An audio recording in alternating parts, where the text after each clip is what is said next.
Mahattamagattika Bahusana Hitadada Mahattamagattika Bahusana Hitadada Mahattamagattika Bahusana Hitadada Mahattamagattika Bahusana Hitadada Mahattamagattika Mahattamagattika Mahattamagattika Bahusana Hitadada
Yaro gong yi pian tin mui mya u khai gro le chi nyu ma wa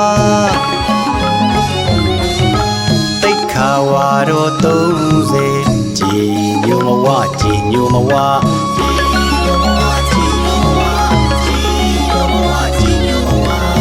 Dhamma Sriya sa cha ran aung myin ne le taya lan pya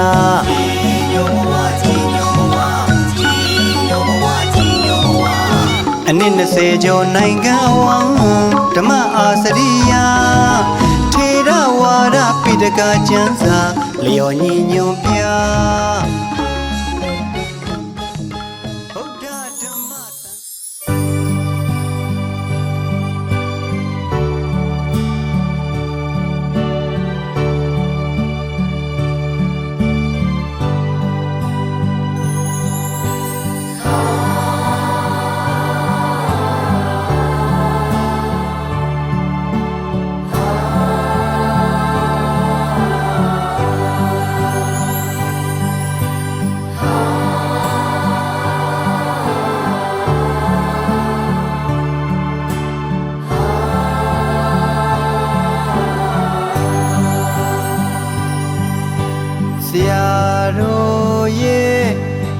Tiana pita tui Jama shwilan javazi Jama shwilan javazi Siyaroga Mita puluwe Bibia kwa we javazi Bibia kwa we javazi Ko sing pya chandazi Ko sing pya chandazi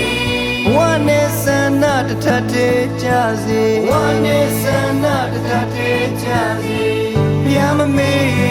Piatui, Api Dunya Pibazi.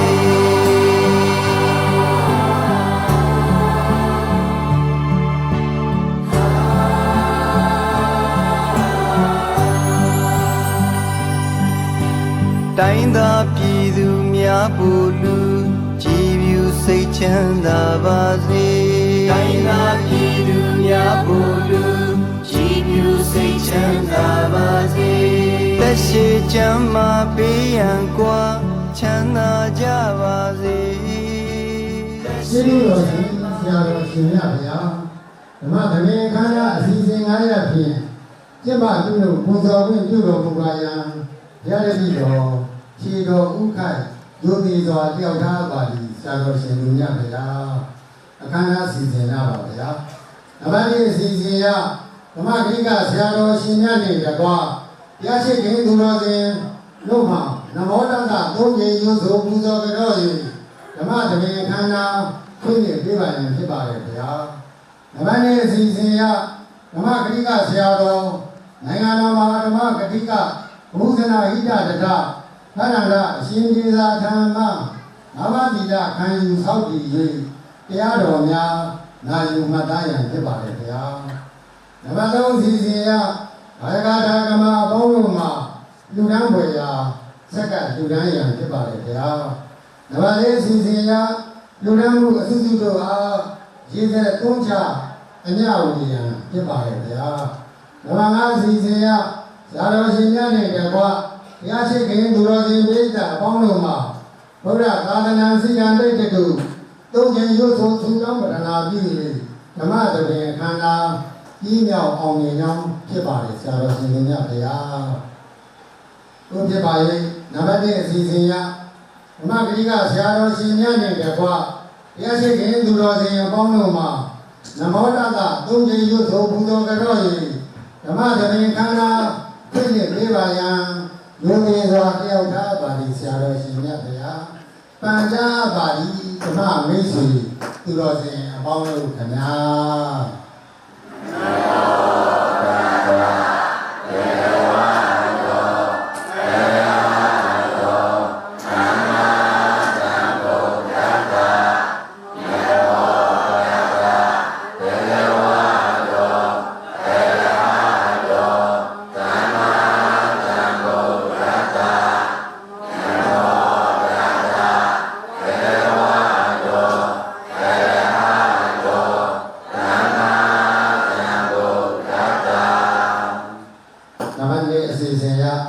နိုင်ငံတော်မှာဓမ္မဂတိက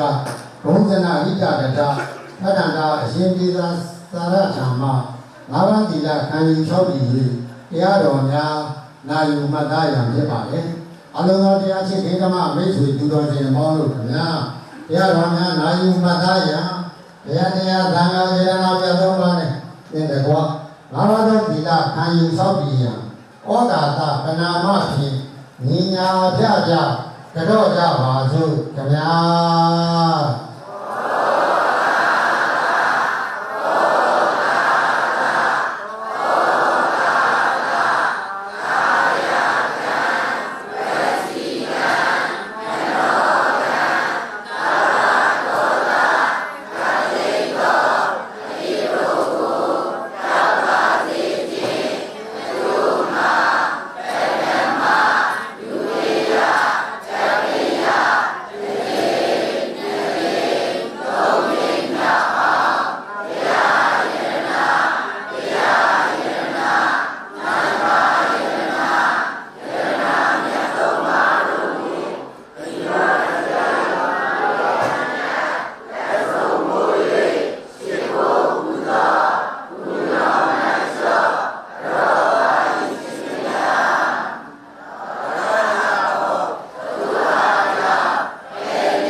တန္တရာဆင်းရဲကိုပဲဖြောင်း၍နိဗ္ဗာန်ချမ်းသာထီရောက်အောင်ပို့ဆောင်တတ်သောသီလဂုဏ်သမာဓိဂုဏ်ပညာဂုဏ်တို့ကြောင့်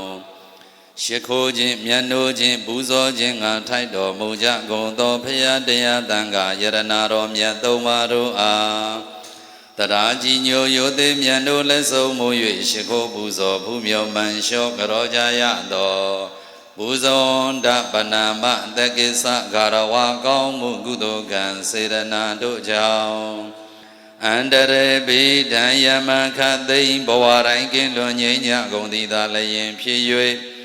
အသက်ရှိရှိကြံ့ကြံ့မာမာချမ်းချမ်းသာသာ အနာယောဂတွေလည်းကင်ကင်ကုသိုလ်တွေလည်းရာရာရွှင်ရွှင်ပြပြဖြင့်စိတ်ရှိတိုင်းလူနိုင်တန်းနိုင်သာသနာပြုနိုင်တဲ့ပုဂ္ဂိုလ်တွေဖြစ်ကြပြီလျင်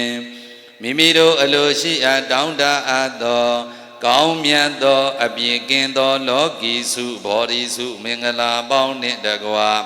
မဲ့ညံဖို့ပေါက်နိဗ္ဗာန်ရောက်ကြောင်းယခုလိုသူတော်ကောင်းတရားတွေကိုသာရတဘို့တို့၍ကိုယ်စီကိုယ်ငါကြိုးစားအားထုတ်နိုင်လွယ်ကြသည်ဖြစ်ကြပါစေဓမ္မသဘင်စတင်ပါပြီယနေ့မြတ်ဗုဒ္ဓသာသနာတော်နှစ်2580ပြည့်ကောဇာတက္ကရာ1388ခုနယုံလာဇန်14ရက်2026ခုနှစ်မေလ29ရက်တောက်ကြနေ့မင်္ဂလာရှိသောကောင်းမြတ်သည့်ညနေချမ်းစီးစာအချိန်ဝဲမန္တလေးတိုင်းဒေသကြီးစင့်ကိုင်မြို့နယ်မြို့သားကုန်းရွာရန်ကုန်မန္တလေးအမြန်လမ်းဟောင်းသောရဝင်းတိုးဂိတ်အနီးယရဏလင်္ကာရမိုးကုတ်ဝိပဿနာဓမ္မရိပ်သာဥဆောင်ပရဏဆရာတော်ဗတ္တန္တကောဝိဒပိဋကတပုံဆောင်အရှင်သူမြတ်အားနိုင်ငံတော်အစိုးရမှဆက်ကလူတန်းအပ်သောကမ္မထာနာစရိယကမ္မထံနိဗျဘွဲတစိတ်တော်ကိုခံယူရရှိတော်မူသဖြင့်တပည့်တရားဓမ္မပေါင်းသူတော်ကောင်းတို့ကသာသနာတော်ရဲ့ကျေးဇူးဓမ္မရဲ့တန်ဖိုးနှလုံးသားထဲမှာတရားကိန်းတော်မူကြတဲ့ယောဂီသူတော်စင်အပေါင်းယဟန်တကားယဟန်အမကျောင်းတကားကျောင်းအမဆွမ်းတကားဆွမ်းအမမိဘဆရာဆွေမျိုးသားချင်းတစုတို့မှာဂုံယူဝမ်းမြောက်စွာဖြင့်ပူဇော်ကြသည့်ခုနဝိသိဋ္ဌပူဇာဓမ္မသဘင်အခမ်းအနားဖြစ်ပါတယ်ထိုအခမ်းအနားမှာတရားကိုချစ်ခင်တရားကိုမြတ်နိုးတရားကိုအစဉ်သဖြင့်အားကိုးပြီးတရားနဲ့မွေ့လျော်တရားနဲ့ပျော်ကြတဲ့သူတော်စင်သူတော်ကောင်းအပေါင်းတို့အတွေ့ဟောနာကြည်ညိုကြဖို့တရားကောင်းစဉ်လေးမှတ်ရအောင်ဘဝဆိုတာစိတ်ရဲ့ပုံရိပ်တရားတော်ပရိသတ်ကြီးပါတရားဘဝဆိုတာဘာရဲ့ပုံရိပ်ဘဝကောင်းကိုလိုချင်ရင်စိတ်ကောင်းထားရမှာပေါ့မှတ်မိလွယ်တယ်နော်စိတ်နဲ့ရင်ဘဝနဲ့စိတ်မြင့်ရင်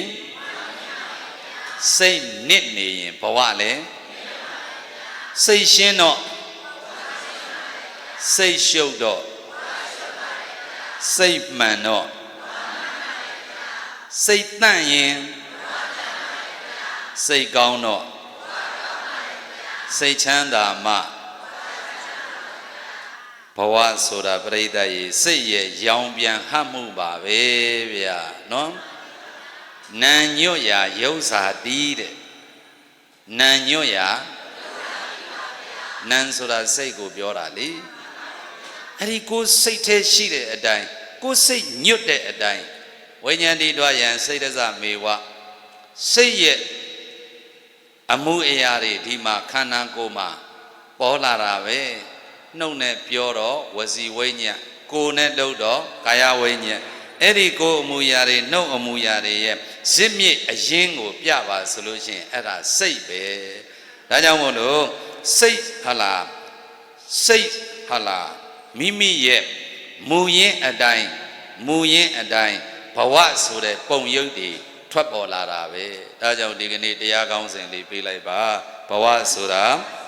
စိတ်ရဲ့ပုံရိပ်ဒါကြောင့်မလို့စိတ်ရဲ့ရောင်ပြန်ဟပ်မှုတွေနဲ့တို့တွေရှင်သန်ခွင့်လေးရကြပါတယ်စိတ်နဲ့တန်တဲ့ဘဝကိုဒီကနေ့ပိုင်ဆိုင်ခွင့်ရနေကြတာပဲဖြစ်ပါတယ်ဒါကြောင့်နိဗ္ဗာန်သွားတာလဲဒီစိတ်ပါပဲအပေငရဲသွားတာလဲဒီစိတ်ပါပဲကောင်းရာသူဂတိသွားတာလဲဒီစိတ်ပါပဲနော်မကောင်းတဲ့ဒုက္ခတိဘဝတွေသွားတာလဲပါလဲဒီစိတ်ပါပဲအဲ့ဒါလေးကိုကောင်းစွာဖော်ပြတဲ့တရားတစ်ပုဒ်ဖြစ်ပါတယ်ဒီကနေ့စင်ကိုင်းဟလာယရဏလင်္ကာရမိုးကုတ်ဝိပဿနာဓမ္မရိပ်သာဒီရိပ်သာကြီးကိုဒါဦးဇင်းတို့စတင်တီးထောင်လို့ညီတော်လေးအားလွှဲအပ်လို့ဒီကနေ့တော့ဟလာသာသနိကအစာဥတွေပြည့်ပြည့်စုံစုံပ ရိယတ္တိဂုံကိုလည်းဆောင်းနိုင်ခဲ့ပြီပฏิပတ်တိဂုံကိုလည်းဆောင်းနိုင်ခဲ့ပြီဘုံဘုံတို့ပွဲတစိတ်တော်ရတော့လဲသူကဥဥဖြားဖြားပင့်ပြီးတော့ဒီနေရာဒီဌာနမှာပဲပူဇော်ပွဲလုပ်တာအဲ့ဒီကလေးကဘုံဘုံကအေးမင်းလည်းပူဇော်ပွဲခဏနေလုပ်ရမှာနော်ဒိဋ္ဌဓမ္မအကျိုးပေးတာစိတ်ရဲ့ပုံရိပ်ဘာရဲ့ပုံရိပ်သူဘသူကမှအဲ့ဒါဂုံပြူပွဲလုပ်ပါလို့မပြောဘူးသူစေတနာနဲ့သူတပည့်တော်အတွက်အခွင့်အရေးပဲဘုရားအဲ့ဒါနိဗ္ဗာန်စေတွေဘာတွေနဲ့ဒီမှာလှုပ်သွားတယ်လေအဲ့ကလေးကတူသောအကျိုးကိုငါရှင်ဟလာပေးမှာအဲ့ဒါကြောင့်ဆက်လက်ပြီးတော့ဟလာကျမ်းကျမ်းမာမာချမ်းချမ်းသာသာနဲ့နော်တရားဓမ္မတွေနဲ့ဆရာတွေကလက်တွဲလို့သာသနာပြုအဲ့ဒါဘုန်းကြီးကတော့ရောက်တိုင်းအချိန်သာဓုခေါ်မေတ္တာပို့ဒီနေရာဒီဓမ္မမှာရှိတဲ့နော်မြို့သားကုန်းရွာတပြေရိုးနော်အားလုံးတရားဓမ္မတွေအဓိကထားလို့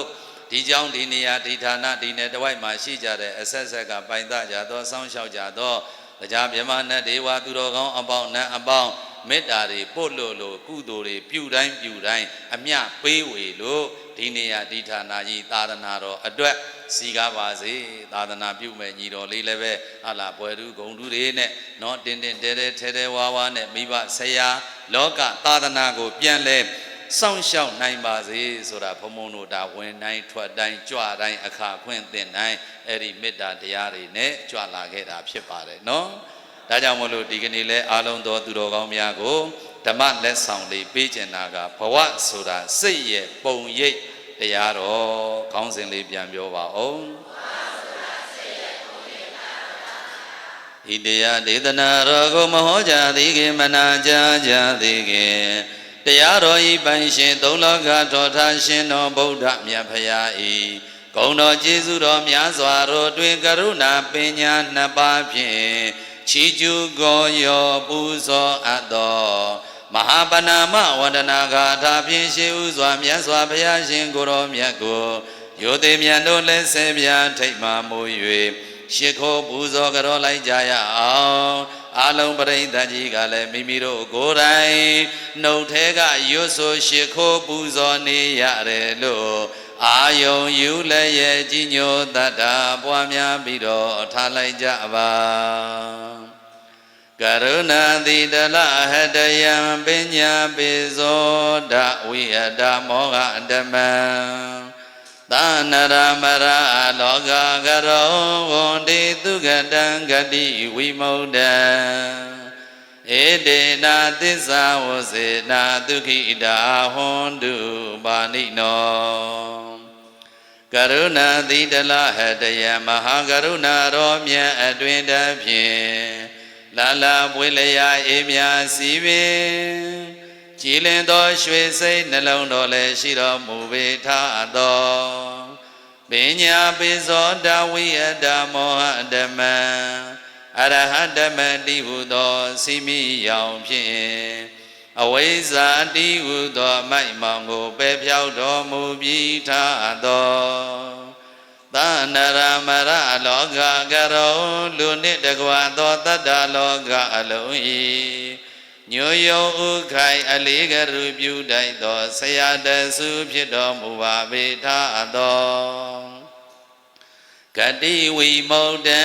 ဒေဝမနုဿာနိရယနှင့်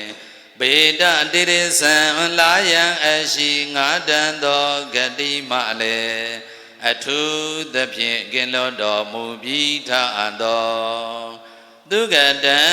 စကား6ခွန်လူနိုင်ထွန်လေနှခွန်ကိုသာကျိုးရှိရာကိုကောင်းစွာမသွေဆိုတော်မူတတ်ပါပေထသောဗုဒ္ဓံ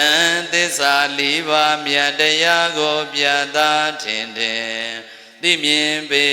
တတ်ဘုရားရှင်ကိုယ်တော်မြတ်ကြီးကိုမယံတရားဟောပုဂ္ဂိုလ်တရားနာပုဂ္ဂိုလ်ဆိုကြကုန်သောထိုများစွာငါခန္ဓာကိုသူငါသမုတ်အကျွန်ုပ်တို့သည်ဒီဟိလက်အုပ်အစ္စလီနှုတ်တန်ချီလျက်ရွှင်ကြည်မနောသုံးပါသောပဏာမတို့ဖြင့်ဝ ဝန္တေဝန္ဓမအမြတ်သူငါဘေးရန်ကွာ၍ချမ်းသာစေကြောင်းဆုမွန်တောင်းလျက်ဥခေါင်းညိုကျိုးလက်အုပ်မိုးကရှိခိုးဦးညွှန်ကြပါကုန်၏မြတ်စွာဘုရားမြတ်စွာဘုရား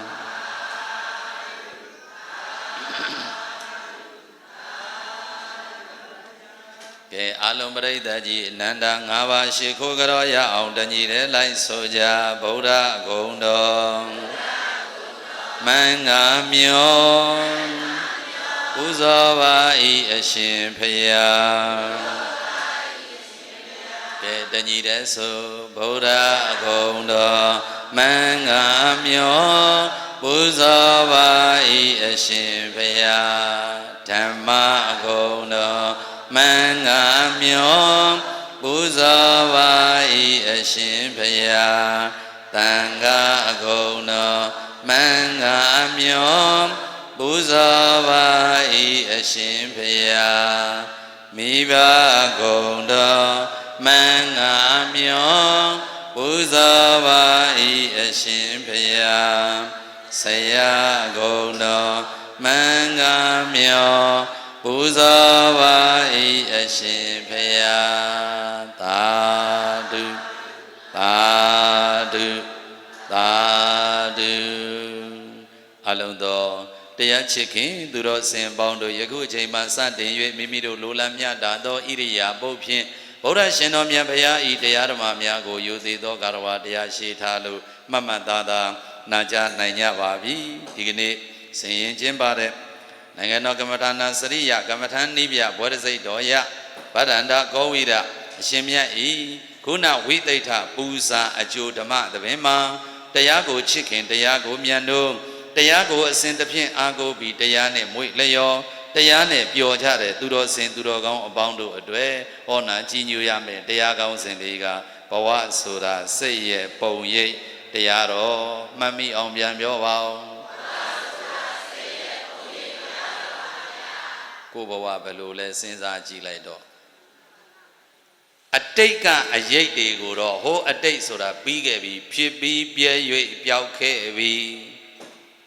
အတိတ်ကိုတော့ပြင်လို့မရဘူးပစ္စုပန်မှာတော့ပြင်လို့မရဘူးလားရတယ်ဒါကြောင့်ကံနှိမ့်နေတယ်ဆိုလို့ရှိရင်ဟုတ်လားကုသိုလ်နဲ့အစားထိုးနောင်တတွေဖြစ်နေတယ်ဆိုလို့ရှိရင်လည်းပဲအဲ့ဒီနောင်တဆိုတဲ့နော်တောကကိုကုသိုလ်နဲ့အစားထိုးငါမှဖြစ်မှဖြစ်ရလေခြင်းကွာထင်မထားပဲနဲ့ဖြစ်မှဖြစ်ရလေခြင်းဘယ်နဲ့ညံ့နဲ့အဲ့ဒီတောကရေစည်းကြောင်းကြီးနောက်လိုက်မသွားနဲ့နော်ကံနဲ့ရင်ကုသိုလ်နဲ့အစားထိုးနောင်တတွေရှိနေခဲ့တယ်ဆိုလို့ရှိရင်လည်းဘာနဲ့အစားထိုးမလဲဘဝဆိုတာစိတ်ရဲ့ပုံရိပ်ပဲအခုငါဘဝကြီးနှိမ့်ချနေတယ်ငါကံတရားတွေနှိမ့်ချနေတယ်အော်အကျိုးပေးတွေညံ့လိုက်တာဒါဟာဘာလဲဆိုရင်စိတ်ရဲ့ပုံရိပ်တွေပဲเนาะအဲ့ဒီစိတ်ရဲ့ပုံရိပ်တွေအတိုင်းပဲဒီမှာဘဝကပုံထုစစ်ပြီးတော့ပေးလိုက်တာအဲ့ဒါကြောင့်ပရိသတ်ရေစိတ်နဲ့ရင်ဘဝနဲ့စိတ်မြင်မှာဘဝမြင့်နေအဲ့ဒါကြောင့်စိတ်ရှင်းဘဝရှင်းစိတ်ရှုပ်ဘဝရှုပ်စိတ်တမ်းမှဘဝတမ်းနေစိတ်ကောင်းမှဘဝကောင်းနေစိတ်ချမ်းသာမှဘဝချမ်းသာတယ်ဒါကြောင့်ပရိသတ်ကြီးမှတ်တာဘဝဆိုတာစိတ်ရဲ့ရောင်ပြန်ဟမှုတွေပါပုံရိပ်တွေပါမှတ်မိပြီလားဒါကြောင့်မြတ်စွာဘုရားရှင်ကိုရောမြတ်ကဒီစိတ်ကလေးဟာအရေးကြီးတယ်ဆိုတဲ့အကြောင်းစိတ်တစ်ခုထိမ့်သိမ့်နိုင်ရင်အားလုံးငြိမ့်နိုင်တယ်လို့မြတ်စွာဘုရားဟောခဲ့တယ်နော်ပါဠိတော်လေးနားထောင်ကြည့်မယ်စိတ်တံဂௌတံဒုက္ခဝဟံဂௌတံလုံးလုံးခြုံခြုံစောင်းရှောင်းထားနိုင်တဲ့တန်စိတ်တံထိုစိတ်သည်ဒုက္ခဝဟံလူတို့ဤချမ်းသာနတ်တို့ဤချမ်းသာနိဗ္ဗာန်တိုင်အောင်သောချမ်းသာသုံးမျိုးကိုသဲဆောင်လို့လာသည်ဟောဒီဖြစ်တော်သည်ရဲ့တို့ဘဂဝါဘုရားရှင်ကိုရောမြတ်သည်အဘာတိကောင်းစွာမသွေမိန်ကြတော်မူခဲ့ပါပေတည်း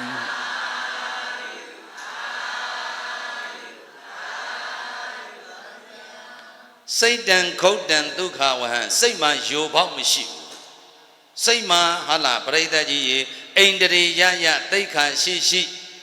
စက္ခုံတရေလုံခြုံအောင်ထိနိုင်တယ်သောတိန်တရေလုံခြုံအောင်ထိနိုင်တယ်မျက်စိနာလျာကိုစိတ်ဓွာရာ6ပါးတကားတွေကိုအိန္ဒြေရရစောင့်ရှောက်ထိမ့်သိမ့်နိုင်တယ်အဲ့ဒီလိုထိမ့်သိမ့်နိုင်ပြီဆိုလို့ရှိရင်ဒုက္ခဝဟံဒုက္ခဆိုတဲ့ချမ်းသာကောင်းကျိုးတွေကိုသယ်ဆောင်လာလိမ့်မယ်တဲ့ဒါမြတ်ဗုဒ္ဓလမ်းညွှန်တာပရိသတ်ကြီးဘယ်သူလမ်းညွှန်တာ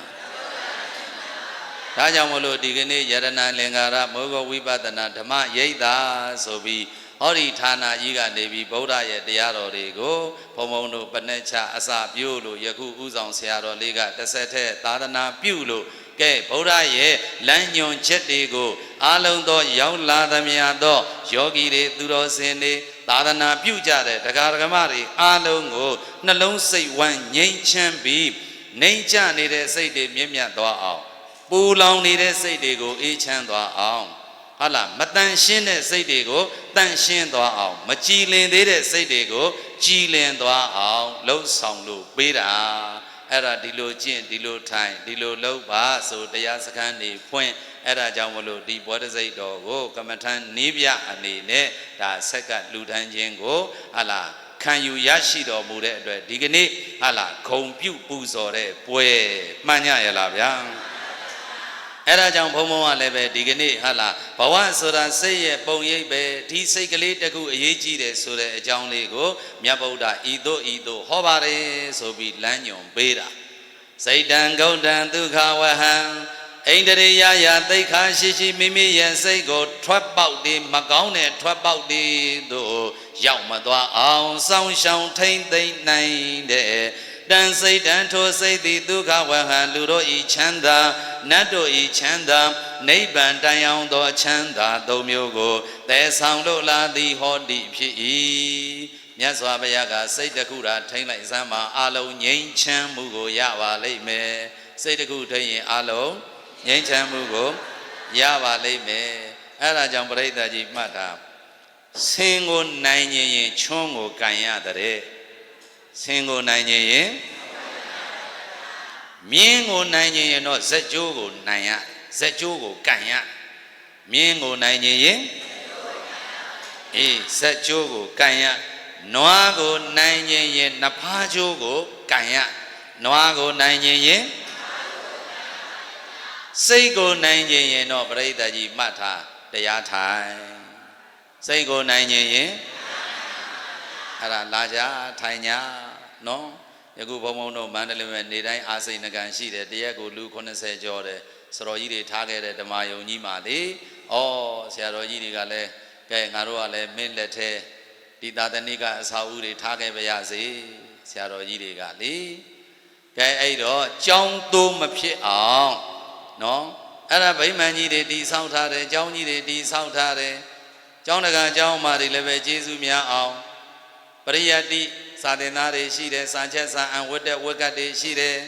ဟောတရားဟောတယ်တရားထိုင်တယ်ယောဂီသူတော်စင်တွေဟာလားအမြဲတမ်းရှိတယ်ဆိုလို့ရှိရင်ဒီသာသနိကအဆောင်ယူတွေဟာနော်အဲ့ဒါဘယ်သောအခါမှမတိုးဘူးတကားပိတ်ထားခိုချီးတွေနဲ့ဖုံမလဲတလဲလှဲတလဲဆိုရင်အဲ့ဒီကြောင်းကဘာဖြစ်တိုးတာပဲအဲ့ဒီကြောင်းကြီးကဘာဖြစ်လဲကဲဒါကြောင့်ဘုံဘုံတို့လည်းကြောင်းတွေမတိုးအောင်ဆိုပြီးတော့အဲ့ဒါနေ့တိုင်းတိအချက်ကတော့ဘုံဘုံကမေတော်ကြီးသွားနိုင်လာနိုင်တရားနိုင်နာနိုင်သေးတယ်အဲ့တော့မနေ့ပြန်တော့မေတော်ကြီးပါမှာပါနော်အဲ့ဒီတော့ဟာလားမေတော်ကြီးကိုအဓိကထားကျေးဇူးဆက်အားလုံးယမိယဖစွမ်းတကားစွမ်းအမကိုသာသနာပြုဝိုင်းဝန်းပြီးအားပေးစောင့်ရှောက်လှူဒန်းကြတဲ့နော်ဓမ္မမိတ်ဆွေတွေအကုန်လုံးကိုငါကျေးဇူးဆက်မယ်ဆိုပြီးဒါနေ့စဉ်ဘုံဘုံတို့အဲ့ဒါ9နာရီကနေ6နာရီကိုထိုင်ပြီးတော့ဟောနေတာတစ်နှစ်ပြည့်တော့မယ်နော်အဲ့တော့အခုနေ့တိုင်းအဲ့ဒါလူ80ကျော်လောက်ရှိတယ်ကဲဒီကနေ့တော့တရားပွဲရှိတယ်ဆိုပြီးသူတို့ခွင့်ယူပြီးလက်ထောက်ဘုန်းကြီးလေးနဲ့အဲ့ဒါဟောတဝက်ခွေတဝက်ထိုင်တဝက်ပေါ့ဗျာကဲအဲ့လိုထားကြရအဲ့တော့မိမိရဲ့စိတ်ကလေးကိုကြည်လင်သွားအောင်အေးချမ်းသွားအောင်လှုပ်ဆောင်ပေးတဲ့ယခုလိုရိတ်တာကြီးတွေယခုလိုဌာနကြီးတွေဟာအလုံးသောတရားဓမ္မတွေအတွက်လည်းပဲအာကိုးစရာဌာနတစ်ခုဖြစ်မလာဘူးလား အဲ့တော့ဘုံဘုံတို့စတင်တီထောင်ပြီးသာသနာပြုရတဲ့ပုဂ္ဂိုလ်တွေလူရတန်းရတဲ့ပုဂ္ဂိုလ်တွေအားလုံးကြည်နူးကြရတယ်ဝမ်းသာကြရတယ်ဒီကနေ့တို့များရဲ့ဆရာတော်လေးကလည်းပဲနိုင်ငံတော်အဆင့်ဘွဲရစိတ်တော်တွေရလာပြီဆိုတော့နော်သူလည်းပဲအရွယ်တန်းလေးတစ်ခုရောက်လာပြီဆိုတော့ဘုံဘုံတို့ကလည်းဒီလိုမျိုးဟာလားတင်တင်တဲတဲထဲထဲဝါဝါထိုက်ထိုက်တန်းတန်းဂုံတူဝိသေသတွေနဲ့ဒီလိုဖြစ်စေခြင်းနေတာဟာယင်ထဲကဆန္ဒဟိုးအရင်ကတည်းကပါပဲဒီကနေ့တော့အောင်မြင်မှုတစ်ခုရပြီရှေ့ဆက်ပြီးသွားရမှာရှိသေးတယ်နော်ဒါကြောင့်မလို့ဒီကနေ့အောင်လံတစ်ခုစိုက်ထူနိုင်ခဲ့ပြီဓမ္မောဟိဣတိနံတဇောဣတိနံယဟန်တော်တို့ရဲ့တဇောအောင်လံတကွန်ဆိုတာဓမ္မောဓမ္မပါပဲတနည်းအားဖြင့်ပြောမယ်ဆိုရင်ဓမ္မောဓမ္မသည်ဣတိနံယဟန်တော်တို့ရဲ့တဇောအောင်လံပါပဲဒီကနေ့အောင်လံထူနိုင်တယ်ဆိုတာပြိဿရေတရားဟောလို့တရားအားထုတ်လို့တရားကျင့်လို့တရားအလုပ်လုပ်လို့ပြိဿရေဒီလိုအောင်လံထူနိုင်တာမှန်ကြရဲ့လားဒါကြောင့်မို့လို့ဟာလားဒီကနေ့အောင်လံတစ်ခုစိုက်ထူလို့နော်မိမိရဲ့စိတ်ကိုဟာလားတရားဓမ္မတွေနဲ့ပျော်မွေ့အောင်ကိုယ်တိုင်လည်းကျင့်အားလုံးကိုလည်းပြန်ဟောတရားစခန်းနေဝင်ဟောမန္တလေးရွှေကြီးပြင်မှာလည်းသူခဏခဏသွားပြီးတရားပြနော်အဲ့ဒီတော့ဒီဓမ္မတွေကိုကိုယ်တိုင်လည်းပဲကျင့်ကြံပွားများအားထုတ်ပြီးအားလုံး9ရက်သာသမီယောဂီသူတော်စင်တို့အတွက်လည်းပဲငြိမ်းချမ်းအောင်ဆောင်ရွက်ပေးနိုင်တဲ့အတွက်ကြောင့်ဒီကနေ့ကမ္မထံနိဗျကမ္မထာနာစရိယာဆိုတဲ့ဝရစိတ်တော်ကိုခံယူရရှိတာပဲဖြစ်တယ်ကဲပရိသတ်ကြီးအတိတ်ပဲလေးတွေသိသွားအောင်အတိတ်ပဲလေးတွေသိတော့ပူဇော်ရတာကဲစိတ်ထဲမှာဝမ်းသာပီတိကြည်နူးမှုလေးတွေမဖြစ်ရဘူးလားဗျာဖြစ်ရတယ်ဒါကြောင့်မို့လို့ဆင်းကိုနိုင်ခြင်းရင်ချောင်းကိုကိုင်မြင်းကိုနိုင်ခြင်းရင်စက်ကြိုးကိုကိုင်နွားကိုနိုင်ခြင်းရင်နှဖားကြိုးကိုကိုင်စိတ်ကိုနိုင်ခြင်းရင်တော့ဘာလို့မလဲတရားထိုင်အဲ့ဒါလာပြီးတော့ထိုင်ညာတရားအားထုတ်ကြဒီဗိမာန်ကြီးတွေလူထားတန်းထားเนาะအဲ့ဒါဒါတွေကတရားအားထုတ်ဖို့ပဲအဲ့ဒီလိုမှမဟုတ်ရင်เจ้าနေသိုးမှစိုးရတယ်เนาะအဲ့တော့ဘုန်းကြီးကဘလောက်လှုပ်ချင်ချင်းဟာလားနောက်ကနေပြီးเนาะဆရာတကလက်တွဲပံ့ဖို့ကူညီထောက်ပံ့နော်ယောဂီများလည်းတရားလာအားထုတ်ဟောတဲ့ဆရာတော်ကလည်းဟောဓမ္မသာလင်ပြိဿရေသာသနာဆိုတာဆရာတကလက်တွဲပြီးသွားရမှာဘုန်းကြီးကြီးထိုင်ဟောနေလို့လည်းဖြစ်ပါမလားအေးမဖြစ်ဘူးเนาะကဲတရားဓမ္မတွေကြီးကြပြန်တော့လဲဥဆောင်မဲ့ပုဂ္ဂိုလ်မရှိရင်ဘာလို့ရမှမသိဘူးเนาะအဲ့ဒီလိုဒါကြောင့်မလို့ကိုယ့်ရဲ့အခွင့်ကောင်းကိုလက်မလွတ်ပါစေနဲ့စိတ်ကိုနိုင်ရင်တရားထိုင်ပါလို့ပြောခြင်းနဲ့စိတ်ကိုနိုင်ရင်ဘာလို့ရှင်သန်နေသေးတဲ့ပုဂ္ဂိုလ်တွေအကုန်လုံးအခွင့်အရေးရှိတယ်သိသွားတဲ့ပုဂ္ဂိုလ်တွေကတော့မရှိတော့ဘူးเนาะရှင်သန်နေသေးတဲ့ပုဂ္ဂိုလ်တွေအခွင့်အရေးမရှိဘူးလားသမီးလေးတွေမှတ်ထားငယ်ငယ်ရွယ်ရွယ်လေးတွေနဲ့တရားဓမ္မတွေသိရတာသိက္ခာကောင်းတာ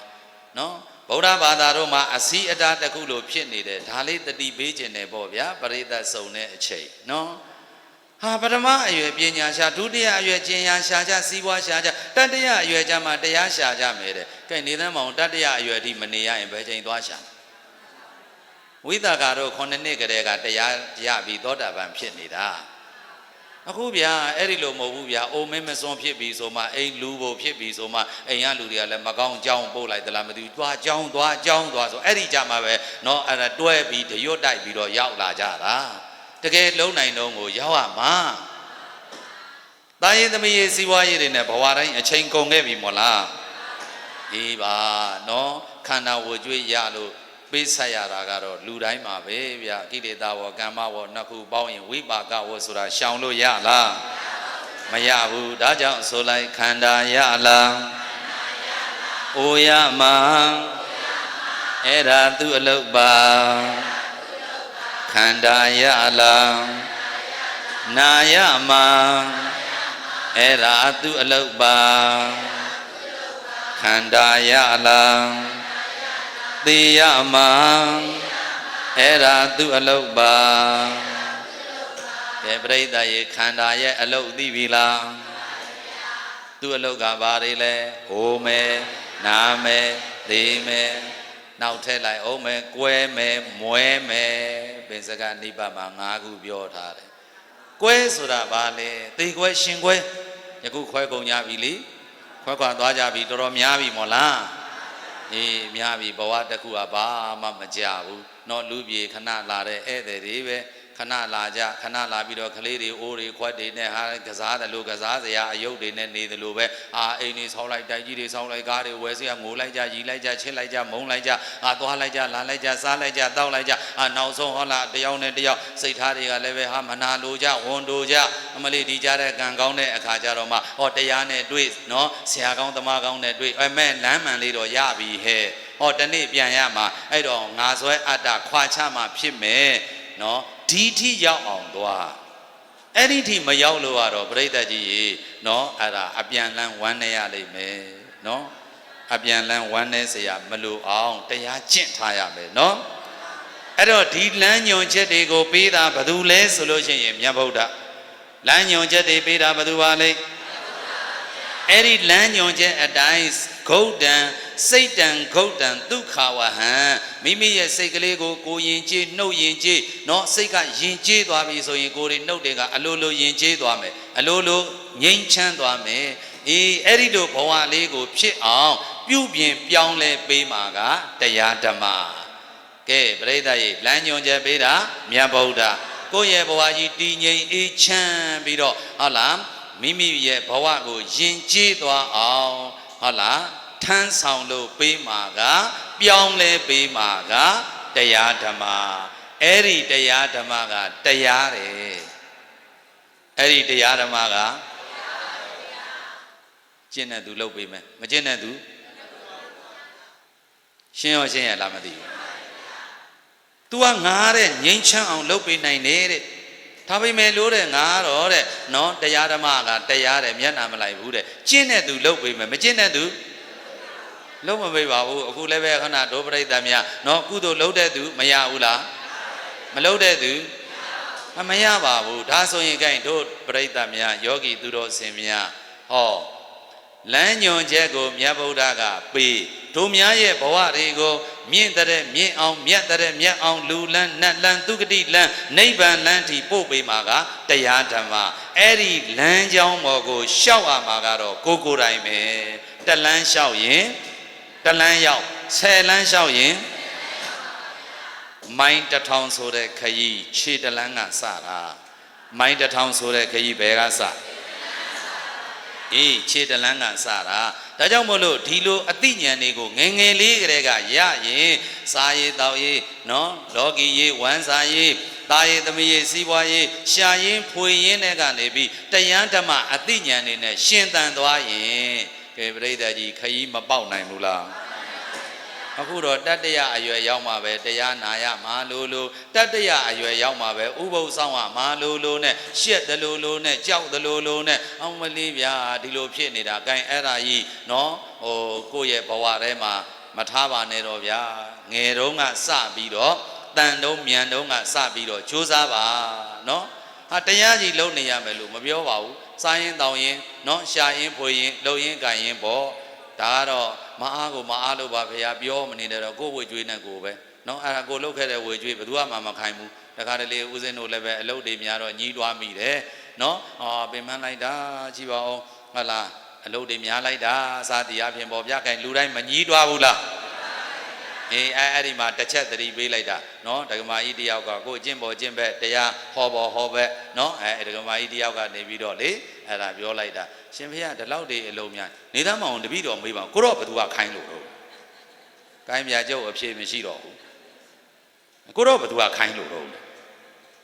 ကဲယောဂီများလည်းအလုပ်တွေများလိုက်တာတပည့်တော်ကိုဟုတ်လားနားကိုမနားရပါဘူးဗျာစားကောင်းခြင်းမစားရအဲ့ကောင်းခြင်းမရဆိုရင်ကိုင်းခုလည်းမေးခြင်းမှာခင်ဗျားတို့ဘသူကခိုင်းလို့ကိုလှုပ်ချင်လို့မဖြစ်မနေမို့လို့လှုပ်ချင်လို့ကိုသိသွားတော့ဗာတတ်နိုင်သေးတယ်ဒါကြောင့်မူရမာယာတွေများမနေပါနဲ့မပြောတော့ပါဘူးကျတို့လည်းမပြောတော့ပါဘူးလှုပ်နိုင်ရင်လှုပ်ယုံမှာမလှုပ်နိုင်ရင်မလှုပ်ယုံမှာပဲဟုတ်တယ်မလားနော်အဲ့တော့1နဲ့2ကွဲဖို့အနှစ်သာရနဲ့အကာအပြင်းနဲ့ကွဲဖို့ပြောပြတာပါနော်သို့တော့မဖြစ်မနေမို့လောက်ရတဲ့အတိုင်းတာမှာအတိညာဏ်ဓမ္မလမ်းကြောင်းလေးပေါ်ကနေပြီးရှောက်ပြီးတော့လှုပ်သွားရင်တော့ကဲပြိဿရေရှင်းတန်ရကြိုးမနှက်ဘူးလား နတ်တယ်ဒါကြောင့်ခန္ဓာရလာရင်တော့အိုးမယ်နားမယ်သိမယ်သိခွဲရှင်ခွဲခွဲရမယ်နောက်ပြီးတော့မွဲရမယ်မွဲဆိုတာကံမွဲတာကိုပြောတာတရက်ထက်တရက်နော်ပိုးပိုးပြီးတိုးပြီးချမ်းသာလာတာမဟုတ်ဘူးတရက်ထက်တရက်ယော့နဲပြီးမွဲသွားတာပစ္စည်းဥစ္စာပြောတာမဟုတ်ဘူးကံကိုပြောတာပရိသတ်ကြီးပစ္စည်းဥစ္စာပြောတာလားကံကိုပြောတာလားမနေ့ကနဲ့ဇာရင်ဒီကနေ့တရက်နီးပြန်ပါပြီမှန်ကြရဲ့လားတနေ့ခွဲသိနေသူတခါကူမိလျောကမသိဘူးမထင်လိုက်ပါနဲ့မိလျောကမသိတော့ဘူးတို့မထင်လိုက်ပါနဲ့နေခွဲရာအချိန်များရင်ဖြင့်သိနေသူတခါကူရပါတာမရဘူးပရိသတ်ကြီးတားလို့ရမှာလားမရဘူးအချိန်ကုန်မခံနဲ့စရာကိုညာလို့မရဘူးရရဲ့လားသပင်ဖြူလဲဆိုးမနေနဲ့တော့သူအတိုင်းနာထားလိုက်တော့ဟုတ်တယ်မလားနော်အချိန်နေကုန်လို့အပိုးတွေလေပတ်စံလဲဟာလာအပိုးကုန်နဲ့အချိန်နေလဲမကုန်ဘူးလားရှင်တန်ခွင်တွေကကိုယ့်ရဲ့လက်ကျန်အချိန်ပိုင်ဆိုင်ခွင့်တွေကနေပြီးတော့နော်အလားတအချီးနှီးဖြစ်သွားတဲ့အချိန်မျိုးတွေပြိဿကြီးခယူးဆိုင်ကြတော့ဘုံဘုံတို့ကိုယ်တိုင်စဉ်းစားမိတာလေးပြောချင်တယ်နော်90ရဲ့ဒီဘက်မှာအချိန်နေမြန်လိုက်တာလို့စိတ်ထဲခံစားမိတယ်ဟာငါတို့90တောင်ကျော်လာပြီအဲ့ဒီလိုအဲ့တော့ကြံရက်ကဘလောက်ရှိမှန်းဘယ်သူမှမသိတော့ဘူးဒါကြောင့်မို့လို့ဟာလားကံအဆက်နဲ့မန်တက်နေလို့မဖြစ်ဘူးကြံရက်ကဘလောက်ရှိမှန်းမသိဘူး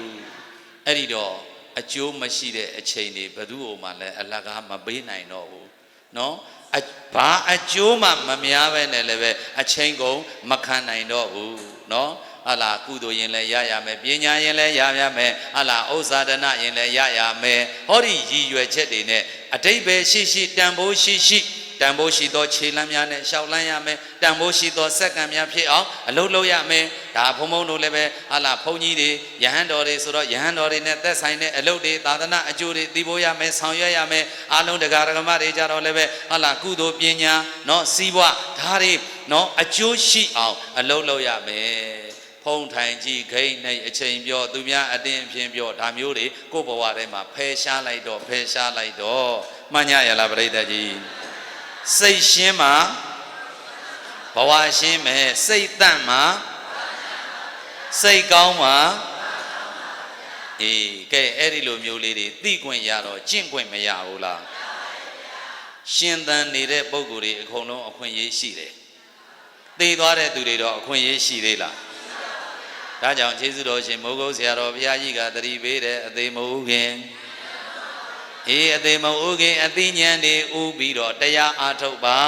တဲ့ဒီလိုပြောတာစိတ်ကိုနိုင်ခြင်းရင်တရားထိုင်စိတ်ကိုနိုင်ခြင်းရင်ခင်မိမိလေးကိုယ့်ဘဝကိုတန်ဖိုးထားဖို့ပြောချင်သေးတယ်အရွက်တွေကျွေတိုင်းပရိသတ်ကြီးအပင်မသေးဘူးအရွက်ကျွေတိုင်းအပင်သေးလားအမြင့်ရှိနေသမျှရှင်သန်ခွင့်မရှိဘူးလားယခုဒီမှာຫນွေရာသီသိရွက်လေးတွေလဲပြီးသွားပြီရွက်ဝါလေးတွေကျွေးရွက်သစ်လေးတွေထွက်လို့အဖူးတွေအပွင့်လေးနဲ့စိမ့်လန်းစိုးပြေးလို့အဲ့တော့အရွက်ကျွေတိုင်းအပင်မသေးပါဘူးဘာဖြစ်လို့လဲအမြင့်ရှိနေတဲ့၍ရှင်သန်ခွင့်ရှိပါတယ်သိကိုင်းကျိုးတိုင်းလည်းပဲဟုတ်လားငှက်တွေဟာအောက်ကျမသွားဘူးဘာဖြစ်လို့လဲ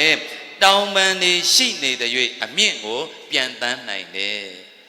ခိုင်းမော်နားနေတဲ့ငှက်တွေအဲ့ဒီသူတို့နားနေတဲ့ခိုင်းကြီးကျိုးကြလို့သူတို့ပါအောက်ပြုတ်ကြတယ်လို့ရှိလားရှိပါဘူးဗျာအတောင်ပန်တွေရှိနေတဲ့၍အမြင့်ကိုမပြန်တန်းနိုင်ဘူးလားပြန်တန်းခွင့်ရှိတယ်အေးဒီလိုပဲကြာရှုံးနိုင်လဲဘဝမပြတ်ပါဘူး အသက်ရှင်နေတဲ့၍ကာလပတ်လုံးတဖန်ကြိုးစားခွင့်ရှိပါတယ်ဗျာယခုလည်းအသက်မသေးသေးသေး၍ကာလပတ်လုံးလောကကိုလည်းကြည်အောင်ဓမ္မကိုလည်းကြည်အောင်တို့တွေအားလုံးဆရာတကာတွေလက်တွဲလို့သာသနာပြုကြလို့ကျင့်ပေါ်ကျင့်ပတ်တွေတူပေါ်တယောက်သတိပေးတဲ့တရားတွေဟောလို့အားလုံးကလည်းလိုက်နာကျင့်သုံးလို့ဘုံဘုံတို့လည်းပဲဟောရင်ဆင်ခြင်းရင်ဟောကိုယ်တိုင်လည်းကျင့်အားလုံးကျင့်ပေါ်ကျင့်ပတ်တွေကိုလည်းမျှဝေဓမ္မမိတ်ဆွေသူတော်စင်တွေကိုလည်းပဲဟာလာတိုက်တွန်းလို့ကဲတရားနဲ့မွေ့လျော်တရားနဲ့ပျော်ပြီးဒီကနေ့အာမိတပူဇာနဲ့တယ်မဟုတ်ဘဲနဲ့တရားဓမ္မနဲ့ခုနဝိသိဋ္ဌပူဇာခုံပြုပူဇော်နေကြတာပြိဿကြီးအမြတ်ဆုံးပူဇော်ခြင်းပါပဲဗျာမှန်ကြရလားပြိဿကြီးဒါကြောင့်ဆိုလိုက်ခန္ဓာယလံဩယမံအဲ့ဒါသူအလုတ်ပါခန္ဓာယလံနာယမံအဲ့ဒါသူအလုတ်ပါခန္ဓာယလံသေယမံအဲ့ဒါသူအလုတ်ပါအဲ့ဒါခန္ဓာရဲ့အလုတ်ဘယ်သူအလုတ်ပါလဲအေးသူအလုတ်ကတော့ပြိဿရဲ့သူလုတ်နေမှာပဲတရားလုတ်လို့မလုတ်လို့ခန္ဓာကြီးကသူ့အလုတ်သူမလုတ်ဘူးလားအေးဟာလားဆိုကောင်းမိုက်နော်လိမ္မာသည်ပဲဖြစ်စေဆိုးနေမိုက်နေသည်ပဲဖြစ်စေခန္ဓာကြီးကတော့သူ့အလုတ်သူမလုတ်ဘူးလားသူ့အလုတ်သူလုံးမှာပဲတရားနာလဲသူ့အလုတ်သူမနာလဲသူ့အလုတ်သူလုံးမှာတရားထိုင်လဲသူ့အလုတ်သူပဲမထိုင်လဲသူ့အလုတ်သူလုံးမှာပဲအေးကုသိုလ်တွေစိတ်ဝင်စားလဲသူ့အလုတ်သူလုံးမှာပဲစိတ်မဝင်စားလဲသူ့အလုတ်သူလုံးမှာပဲမှတ်ထားကံယုတ်ကြီးကံကုန်တဲ့နေ့ဒီယုတ်ကပြိဿကြီးရေအလောင်းကောင်ဖြစ်မယ်အလောင်းကောင်ဖြစ်ရင်တန်ဖိုးကြီးပါတယ်ဆိုပြီးဘယ်သူမှဆေးရည်စိတ်မထားဘူးနော်အလောင်းကတုတ်တန်ကံကယုံနံအလောင်းကကံကအေးကိုလှုပ်တဲ့ကုသိုလ်ကံအကုသိုလ်ကံအဲ့ဒါတွေကအကျိုးပေးယုံနံအနေနဲ့ကံတရားတွေကနေပြီးတော့တိဆောက်ပေးလိမ့်မယ်နော်အဲ့ဒီကံကဟာလားစေတနာနဲ့တွဲနော်စေတနာနဲ့တွဲလိုက်ပြီးတော့လှုပ်လိုက်တာတွေမှန်သမျှဟာကမ္မပစ္စယောအဲ့ဒီကမ္မပစ္စယောကနေဝိပါကပစ္စယောအကျိုးတွေထုတ်လုပ်လို့ပေးလိမ့်မယ်ကဲအဲ့တော့မူရင်းပြောပါဆိုရင်ဒီအလုတ်လှုပ်လိုက်တာကစိတ်ကနေစတာစိတ်ကနေပြီးကောင်းတော့ကာယကံတွေလည်းကောင်းဝစီကံတွေလည်းကောင်းစိတ်ကညံ့ရင်ကာယကံလည်းညံ့ဝစီကံလည်းညံ့အဲ့တော့ဘဝပုံရိပ်တွေကလည်းညံ့ပေါ့ဗျာဒါကြောင့်ဘဝဆိုတာဘာရဲ့ပုံရိပ်ဘဝဆိုတာဘာရဲ့ပုံရိပ်စိတ်ကောင်းတော့စိတ်ချမ်းသာတော့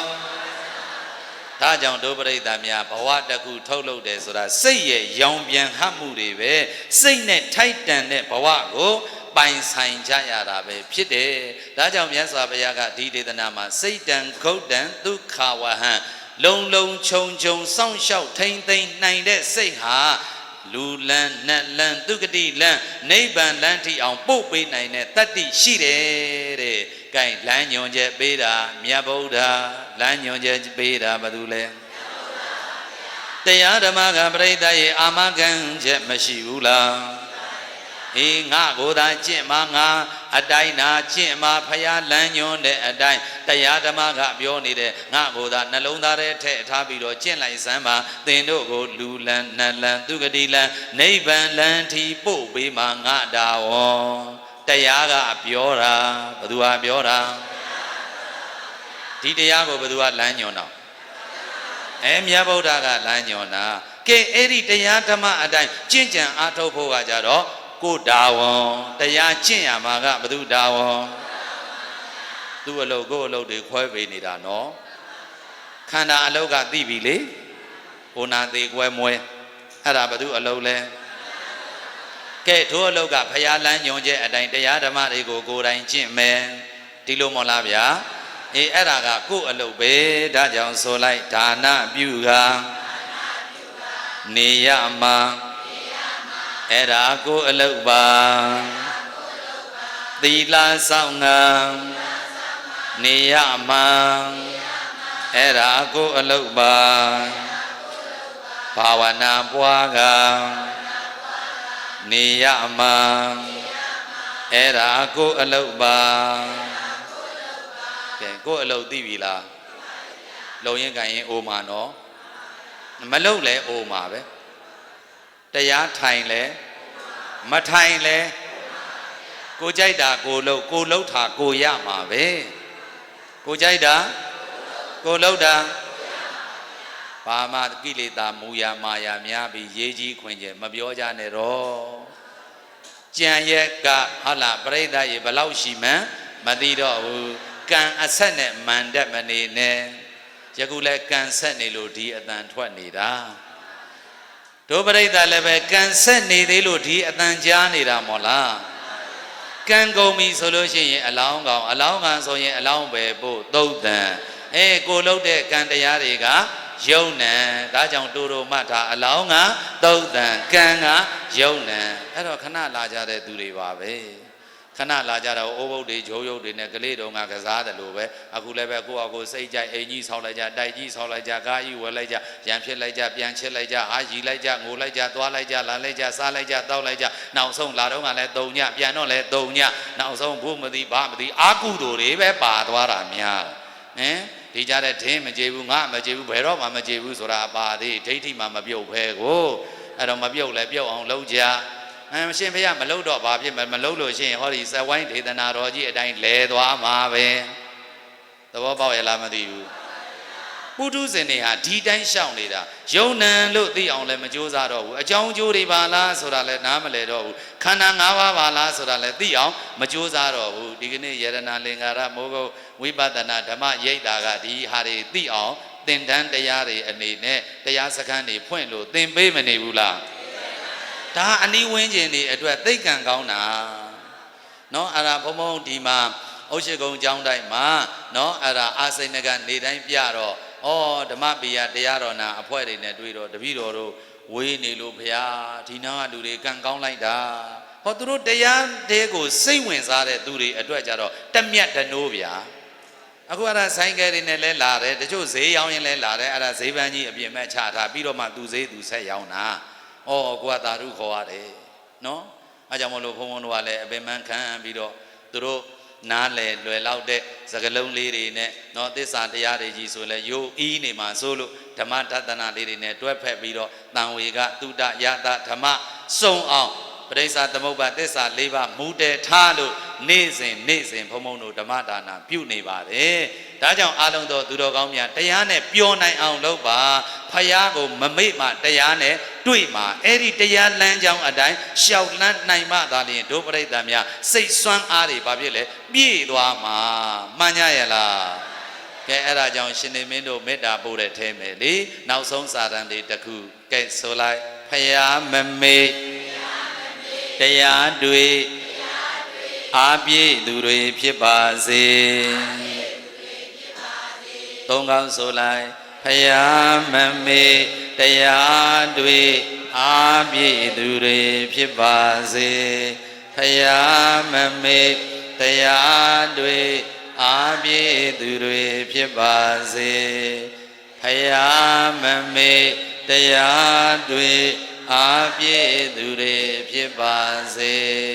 အကျင့်စခန်းရောက်အောင်ဘုံဘုံကတွန်းပို့ထားတာနော်အဲ့ဒါရှေ့ဘန်းကတော့ကိုယ်စိတ်နှပြဘေးရန်ကွာချမ်းသာကြပါစေဟောဒါတွေပါပြီးပြီနော်အနောက်ကအကျင့်စဉ်လမ်းကြောင်းပေါ်ကိုပို့ထားတာလမ်းညွန်ချက်ပေးတဲ့မြတ်စွာဘုရားကိုမမိတ်ပါနဲ့ဖယားမိတ်နေရင်ဘယ်သောအခါမှတရားလမ်းကြောင်းပေါ်ရောက်မှာမဟုတ်ဘူးအဲ့ဒီလိုဖယားမမိတ်မှတရားဓမ္မနဲ့ဘာဖြစ်လဲတွေ့မယ်အဲ့ဒီတရားဓမ္မအတိုင်းလိုက်နာကျင့်သုံးမှသာလျှင်စိတ်ဆွမ်းအားတွေပြည့်မသွားနိုင်ဘူးလားကဲစိတ်ဆွမ်းအားတွေပြည့်သွားလိမ့်မယ်ဒါကြောင့်တို့ယောဂီသူတော်စင်များအတွက်နော်တရားအားထုတ်အလုတ်လုတ်ကြတဲ့ပုဂ္ဂိုလ်များတဲ့စိတ်ဆွမ်းအားပြည့်ဖို့ဝိပဿနာတရားအစီအနှစ်ကလေးလဲအနှဲငယ်လေးပေးကျင်သေးတယ်ဗျာနော်မသိရင်တွေ့တယ်တဲ့ပြိဿရေမသိရင်သိတော့ပယ်နိုင်သွားပြီသိတော့ဘာဖြစ်လဲမသိတဲ့အဝိဇ္ဇာကြောင့်တွေ့မိတွေ့ရမတွေ့ဘူးလားအဲ့တော့မသိတော့တွေ့တယ်ပေါ့မသိအဝိဇ္ဇာခင်တနာဟောတွေ့ပြီနော်ကဲအဲ့တော့ဒီလိုမျိုးတွေ့တာဟာတဏှာဥပါဒံကမ္မဘဝသမုဒယဆက်ယုံကြီးတိဆောက်ရရှိပေးမှာကဒုက္ခဆိုတဲ့နော်အဲ့ဒါအသီးတွေအပွင့်နေပဲနော်ပေးမှာ ဇာတိဆိုဥနာဆုံးသေးတော့တင်ញိုင်ကုန်ဖြစ်လာရင်ပြက်မှာပဲမွေးလာရင်သေမှာပဲဩဘယ်ဘဝရရဒါပါပဲသိသွားပြီနော်သိသွားပြီအဲ့တော့ဖြစ်လာရင်ပြက်မှာပဲဘာဖြစ်လို့ပြက်တာလဲလို့မေးရင်ဖြစ်လို့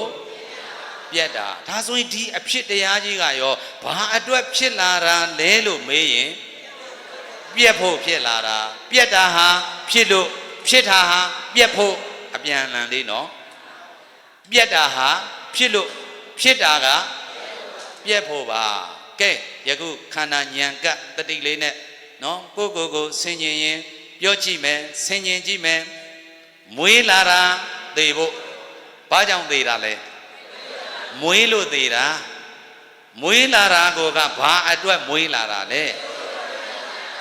သေဖို့မွေးလာတာပါ။ကဲဒီနှစ်ခုရဲ့အချားမှာဟောဘာလေးနဲ့အသက်ရှင်နေလဲကံတတ္တိလေးနဲ့အသက်ရှင်နေတယ်။ဘာနဲ့ဒါကြောင့်ကံသာလျင်အမိကံသာလျင်အဖကံယုတ်ကြီးဗျာကံယုတ်ကြီးကိုမိဘနှစ်ပါးကနေပြီးအသက်မသေးအောင်ကြီးပွားအောင်ကြီးထွားအောင်ဆိုပြီးတော့စောင့်ရှောက်တာမိဘနှစ်ပါးကျေးဇူးမများဘူးလားအဲ့ဒီမိဘနှစ်ပါးစောင့်ရှောက်ခဲ့တဲ့အတွက်ကြောင့်တို့တွေဖရာတရားတန်ခါယရဏသုံးပါးနဲ့တွေ့ပြီးတန်တရားကျွတ်လန်းလွတ်လန်းနေပါယခုဟာလာတရားဓမ္မတွေနာကြလို့ဒါနသီလဘာဝနာပြုခွင့်နေမရဘူးလားဩကျေးဇူးတင်လိုက်တာအမေရဲ့ကျေးဇူးတင်လိုက်တာအဖေရဲ့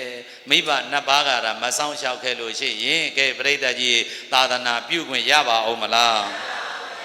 အေးယခုလိုအတိတူးဉာဏ်တူးတွေရရှိနိုင်တဲ့အခွင့်အရေးတွေရရှိတဲ့ဘဝမျိုးကိုရောက်လာတာဟာမိဘနှစ်ပါးရဲ့ကျေးဇူးဗျာဒါကြောင့်ကိုယ့်အသက်ကိုဘယ်သူကပေးတယ်လဲဆိုရင်မိဘနှစ်ပါးကပေးတာနော်အသက်ကိုအမေကပေးတယ်ယက်တီမှုကိုအဖေကပေးတယ်အသက်ကိုကိုယ့်ရဲ့ဘဝယက်တီမှုတွေကိုအဖေကပေးတယ်နော်ဒါကြောင့်မလို့အသက်သခင်ကျေးဇူးရှင်အသက်သခင်ကျေးဇူးရှင်ဆိုတဲ့နေရာမှာထင်ထင်ရှားရှားဖော်ပြစမ်းပါဆိုလို့ရှိရင်မိဘနှစ်ပါးပဲနားလည်တယ်နော်တောင်ဘုံဘုံတို့မိဘမေတ္တာတရားတွေနာကြခြင်းနဲ့ဆိုရင် YouTube ထဲကိုဝင်ရှင်နေမင်းတရားတော်များဆိုပြီးတော့ရိုက်လိုက်ပါအဲ့ဒီမှာပြည်တွင်းပြည်ပဟောထားတဲ့တရားတွေနော်တွေ့ရပါလိမ့်မယ်နော်ဒါကြောင့်မိဘနှစ်ပါးဒီကိုယ့်အတွက်ပါလဲအသက်သခင်ကျေးဇူးရှင်ယခုအဲ့ဒီလိုဟာလာကျေးဇူးရှင်ကြီးတွေကနေမွေးဖွားပြီးစောင့်ရှောက်လိုက်တဲ့အတွက်ကြောင့်သာသနာနဲ့ဆုံခွင့်မရဘူးလားသာသနာနဲ့ဆုံလိုက်တော့အဝိဇ္ဇာကြောင့်တို့တွေဒုက္ခတွေနဲ့တန်တရာလဲပတ်ခဲ့ပြီအဝိဇ္ဇာကစလိုက်တာအင်္ဂါ12ပါးမို့လားမသိတော့တွေ့ခဲ့မိတာပေါ့ကဲသိပြီဆိုတဲ့အခါကျတော့သမုဒယသစ္စာကြီးကိုပယ်ကြတော့မယ်သမုဒယကိုဘာလို့อ่ะတွေ့သွားပြီဆိုရင်တော့တပတ်ပတ်လိုက်အောင်ပယ်လိုက်ပြီဆိုရင်တော့အစပြတ်ပြီပေါ့လူတို့ရှင်းလေးဟောရမှာနော်လက်ဆောင်လေးကစုံစုံလင်းလင်းပေးခြင်းလို့တရားစခန်းကြတော့အကျယ်ဟောပေးမယ်ပေါ့နော်ကောင်းပြီမသိလျင်တွေ့သိလျင်ပယ်တွေ့လျင်တပတ်ပတ်ပယ်လျင်တော့အစပြတ်မသိလျင်တော့ဘေးဟိုဘေးနာဘေးသေဘေးကွယ်ဘေးမွဲဘေးမသိလျင်ဘေးသိလျင်တော့အေးဤမသိလျင်ဘေးသိလျင်အေးဤမသိကအစသိကအဆုံးမသိတာကနေမစဘူးလားအဝိဇ္ဇာကစလိုက်တာလေဝိဇ္ဇာပစ္စယသင်္ခါရပစ္စယကဲအဲ့ဒီကနေသွားလိုက်တော့ဇာတိဇရာဗျာတိမရဏဖြစ်ပြီးရင်ပြက်မွေးပြီးရင်ကဲအဲ့ဒါမသိရာကစတာဟောဒီအဝိဇ္ဇာနေရာကိုဝိဇ္ဇာဉာဏ်ပြောင်းလိုက်တမ္မာဒိဋ္ဌိမှန်မှန်ကန်ကန်မြင်လိုက်စမ်းမှန်မှန်ကန်ကန်မြင်လိုက်တော့ယခုကြားနေတာလဲယုံနံပဲခန္ဓာ၅ပါးပဲအခုကြားလို့အခုကြချင်းဖကနေတတိထဝရိယစိုက်ပညာနဲ့ကြည့်လိုက်တဲ့အခါတော့တမ္မာဒိဋ္ဌိကပြောတယ်ဖြစ်ပြီးရင်ပြတ်တာပါပဲပေါ်ပြီးရင်ပြောက်တာပါပဲအဲ့ဒါထင်ရှားအောင်တမ္မာသင်္ကပ္ပကပုံကြီးချက်ပြီးတော့ပါဝါမျက်မှန်တက်ပေးတယ်လို့ तू ကပြောလိုက်တယ်အေးကြည့်လိုက်တာနဲ့တပြိုင်တည်းမရှိတော့ဘူးလို့သိကဲစောစောအတန်နေရှိသေးလားခုအတန်ကနောက်တတန်နော်ယောဂီများခုကြားတာနောက်တကြားစောစောကြားတာရှိသေးလို့လားပရမတ်နယ်ပယ်မှာအကြည့်မခံဘူး နော်ကြည့်လိုက်တာနဲ့တပြိုင်နက်တည်းမရှိတော့ဘူးဒါကြောင့်မို့လို့ဟုတ်လားမြင်တဲ့စိတ်ကလေးပေါ်တယ်မျက်စိအဆင်းရဲ့နော်မျက်စိအကြည့်ရဲ့အဆင်းရဲ့တိုက်ဆိုင်တော့မြင်စိတ်မပေါ်ဘူးလားအေးအဲ့ဒီမြင်စိတ်ကလေးကလည်းဖြစ်ပြီးရင်ပေါ်ပြီးရင်ကြားတဲ့စိတ်ကလည်းဖြစ်ပြီးရင်ပေါ်ပြီးရင်အဲ့ဒါကြောင့်အပြက်ကိုမြင်လက္ခဏာကြည့်မရှိတော့ဘူးအပြက်ကိုမြင်လက္ခဏာကြည့်မရှိတော့ဘူးအဲ့ဒီစကားလေးမှတ်ထားဒါလေးကိုပန်းမှန်အထက်ထနော်စိတ်ဝင်စားပြီးတော့အဲ့ဒါလေးကိုဒါဆင်ញင်လောကကြီးမှာမရှိတာပဲရှိတယ်ဆိုတာမရှိဘူးပြန်မှတ်လောကကြီးမှာမရှိတာပဲရှိတယ်ဆိုတာမရှိဘူးသာဝရမရှိဘူးနော်ကံတတ္တိတွေနဲ့ဆက်နေတော့လေးပဲကင်တို့ယခုထိုင်းနေတဲ့လူတွေနောက်နှစ်တရာကြာရှိပါအောင်မလားဘယ်လိုက်ရှာမှန်းတောင်သိမှာမဟုတ်ဘူးကဲနောက်ထပ်နှစ်150လောက်ကြာရင်နာမည်လေးတောင်ရှိမှာမဟုတ်တော့ဘူးနောက်နှစ်200လောက်ဆိုလို့ချင်းသိကိုမသိတော့ဘူးနော်ကိုဘိုးဘွားကိုရဲ့မျိုးဆက်တွေကစပြီးသိပါအောင်မလားမသိတော့ဘူးကဲတို့ရှေ့ကအဆက်ဆက်တွေလည်းတို့သိလို့လားမသိတော့ဘူးနော်မသိတော့ဘူးဒါကြောင့်မလို့လောကကြီးမှာမရှိတာပဲရှိတယ်ဆိုတာမန္တလေးမြို့ဒီနန်းဒီမင်းတော်မင်းကြီးရှိသေးလားအဲ့တော့ကမင်းကြီးမင်းသားတွေရှိသေးလားအဲ့တော့ကမန္တလေးသူမန္တလေးသားတွေရှိသေးလားကဲတို့ဒီနာမြို့သားကုန်းတို့တပြေရိုးတို့ဟောဒီနာတဝိုက်ကဒီမှာစင်ငံမြို့ကလူတွေလွန်ခဲ့တဲ့နှစ်100လူတွေခုရှိသေးလားမရှိဘူးနောက်ထပ်အစားထိုးသွားကြတာနော်အဲ့ဒူလည်းပဲဒီတိုင်းပဲဒါကြောင့်လောကကြီးမှာမရှိတာပဲရှိတယ်ဆိုတာအဲ့ဒါသဘောကျအောင်လှုပ်ဆန်းပါဗျာနော်အဲ့ဒါသဘောကျသွားပြီဆိုရင်နေရထိုင်ရတာတော်တော်သက်သာသွားမယ်နော်အေးမှတ်ထားဒါကြောင့်မို့လို့ယောဂီများသူတော်စင်များမတိရကနေစသိတဲ့အခါကျတော့ကိစ္စတုံးပြီးလမ်းဆုံးကိုရောက်နိုင်တယ်အဲ့ဒီလမ်းကြောင်းတွေကိုရှောက်လန်းနိုင်ဖို့ရန်အတွက်ဒီရိတ်တာမှာလာပြီးတော့ကျင့်ကြပါဗျာကဲပုထုဇဉ်တွေလျှောက်တဲ့လမ်းကတော့ကံလမ်းဆုံးနိုင်ရဲ့လားမဆုံးဘူးအရိယာတွေလျှောက်တဲ့လမ်းကတော့ဉာဏ်လမ်းအဲ့ဒါမှသာလေနိဗ္ဗာန်ကိုပေါက်လိုက်မယ်ဟုတ်ပြီနော်စိတ်ကလေးနဲ့သွားရမှာဘာနဲ့သွားရမှာလဲတရားထိုင်နေတယ်ဆိုတာစိတ်နဲ့ဒီမှာလေနော်စိတ်ကိုဉာဏ်ဖြစ်အောင်လုပ်နေတာထိုင်တွေးနေတာမဟုတ်ဘူးနော်စိတ်ကိုဘာဖြစ်အောင်ဉာဏ်ဖြစ်အောင်အဲ့ဒီဉာဏ်ကနေပြီးတော့ကိုယ့်ကိုတဆင်ချင်းဉာဏ်စင်တွေပြောင်းပြီးတော့လမ်းကြောင်းပို့ပေးသွားလိုက်မယ်တမာရီကောင်းရင်ကောင်းသလောက်ပေါ့ဗျာတမာရီဝင်လာရင်နောက်ကပညာကလည်းဝင်လာမှာပဲတမာရီတော့စသည်တမာရီရအောင်တော့စတင်ပြီးကြိုးစားအားထုတ်ရမှာပေါ့နော်ကဲဆိုလိုက်ဖြစ်ပြနန္တံယုံနဲ့အနံကိုချိန်ဖန်များစွာမပွားပါသဖြင့်သစ္စာမသိဉာဏ်မရှိသောထိုတိကံစခံပုထုဇဉ်တို့လျှောက်တော်လံဖြစ်ပြအနန္တံယုံနဲ့အနံကိုကျိန်ဖန်များစွာမပွားပါသဖြင့်သစ္စာမသိဉာဏ်မရှိသောထိုတိကံစခံပုထုဇဉ်တို့လျှောက်တော်လံဘသူတွေလျှောက်တယ်လံဖြစ်ပြနတန်ယုံနဲ့နံကိုတဲ့တစ်ချိန်မှလည်းမပွားဘူးခဏလည်းမပွားဘူးသစ္စာလည်းမသိဘူးမဲ့ခင်လမ်းပေါ်လည်းမလျှောက်ဘူးအဲ့တော့သူလှုပ်တာပါလေကံလမ်းပဲတခါတရံစိတ်ကောင်းလေးဝင်ကုသိုလ်လုပ်ခြင်းလုပ်လိုက်တာပဲအကုသိုလ်ကများနေတာအဲ့တော့ကဲဒီလမ်းကြီးဆုံးမအောင်မလားအဲ့ဒါပုထုဇဉ်တို့လျှောက်တော်လံဘသူတွေလျှောက်တယ်လံဟောအရိယာတွေကကြတော့အဲ့ဒီလိုမဟုတ်ဘူးယခုကြားတယ်ဆိုတာဟာအတန်နဲ့နားနဲ့เนาะဆုံချက်ကလေးဖတ်တာဆုံလိုက်တဲ့အတွက်ကြောင့်ကြားတဲ့စိတ်ပေါ်လာတာပါလားအဲ့ဒါလေးကလည်းပဲတမ္မာဒိဋ္ဌိမျက်လုံးနဲ့ကြည့်လိုက်တော့ဖြစ်ပြီးရင်ပေါ်ပြီးရင်နောက်ဆုံးတော့လည်းပဲအပြက်ကိုမြင်လက္ခဏာကြည့်မရှိတော့ဘူးမရှိတာပဲရှိတာပါလားရှိတယ်ဆိုတာမရှိပါလားဟောဒါအရိယာတွေကသိသွားတာသိသွားတော့ဖြစ်ပြက်လို့လဲရှုတယ်ယုံနာနှစ်ပါးလို့လဲသဘောပေါက်တယ်เนาะအဲ့ဒီတော့မဲ့ခင်လမ်းပေါ်ကရှောက်တယ်အဲ့တော့သူတို့ရှောက်နေတဲ့လမ်းကစိတ်ကိုဉာဏ်ဖြစ်အောင်လုပ်ပြီးဉာဏ်စခန်းကနေရှောက်နေလိုက်တော့နိဗ္ဗာန်တိပေါက်မသွားဘူးလား အဲ့ဒါအရိယာတို့လျှောက်တော်လမ်းဘာလမ်းပါလဲဆိုလိုက်ဖြစ်ဖြစ်အနန္တံယုံနဲ့အနံကို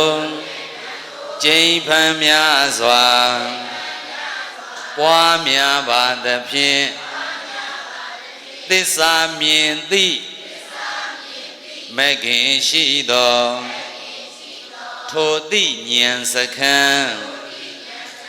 အရိယာတို့လျှောက်တော်လမ်း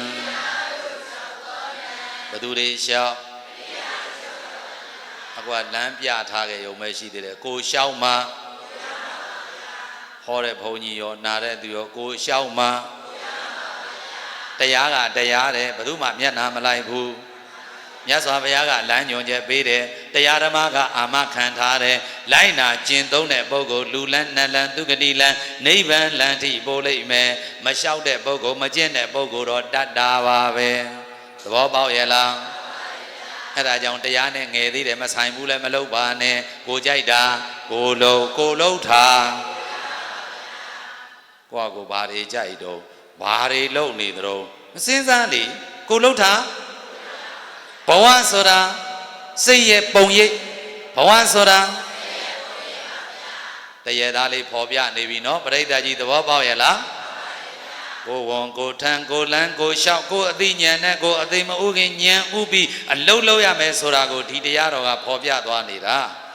ဒီကနေ့ကမ္မထာနာစရိယကမ္မထန်နီးပြဝရစိတ်တော်ရတဲ့နော်ဘုံဘုံတို့ညီတော်လေးဆရာတော်လေးကိုအာရပါရနဲ့ဓမ္မနဲ့ဒီကနေ့ပူဇော်နေတာ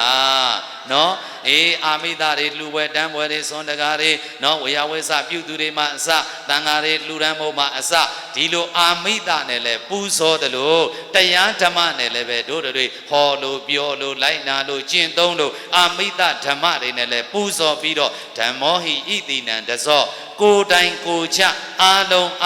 ပြိတ္တရေအောင်လံစိုက်ထူနိုင်အောင်ကြိုးစားရမှာမှန်ကြရလားပြိတ္တကြီးဆရာတော်လေးကသူ့အလုံးနဲ့သူအောင်လံစိုက်ထူနိုင်တော့သူလည်းသူ့အောင်လံစိုက်ထူတာပေါ့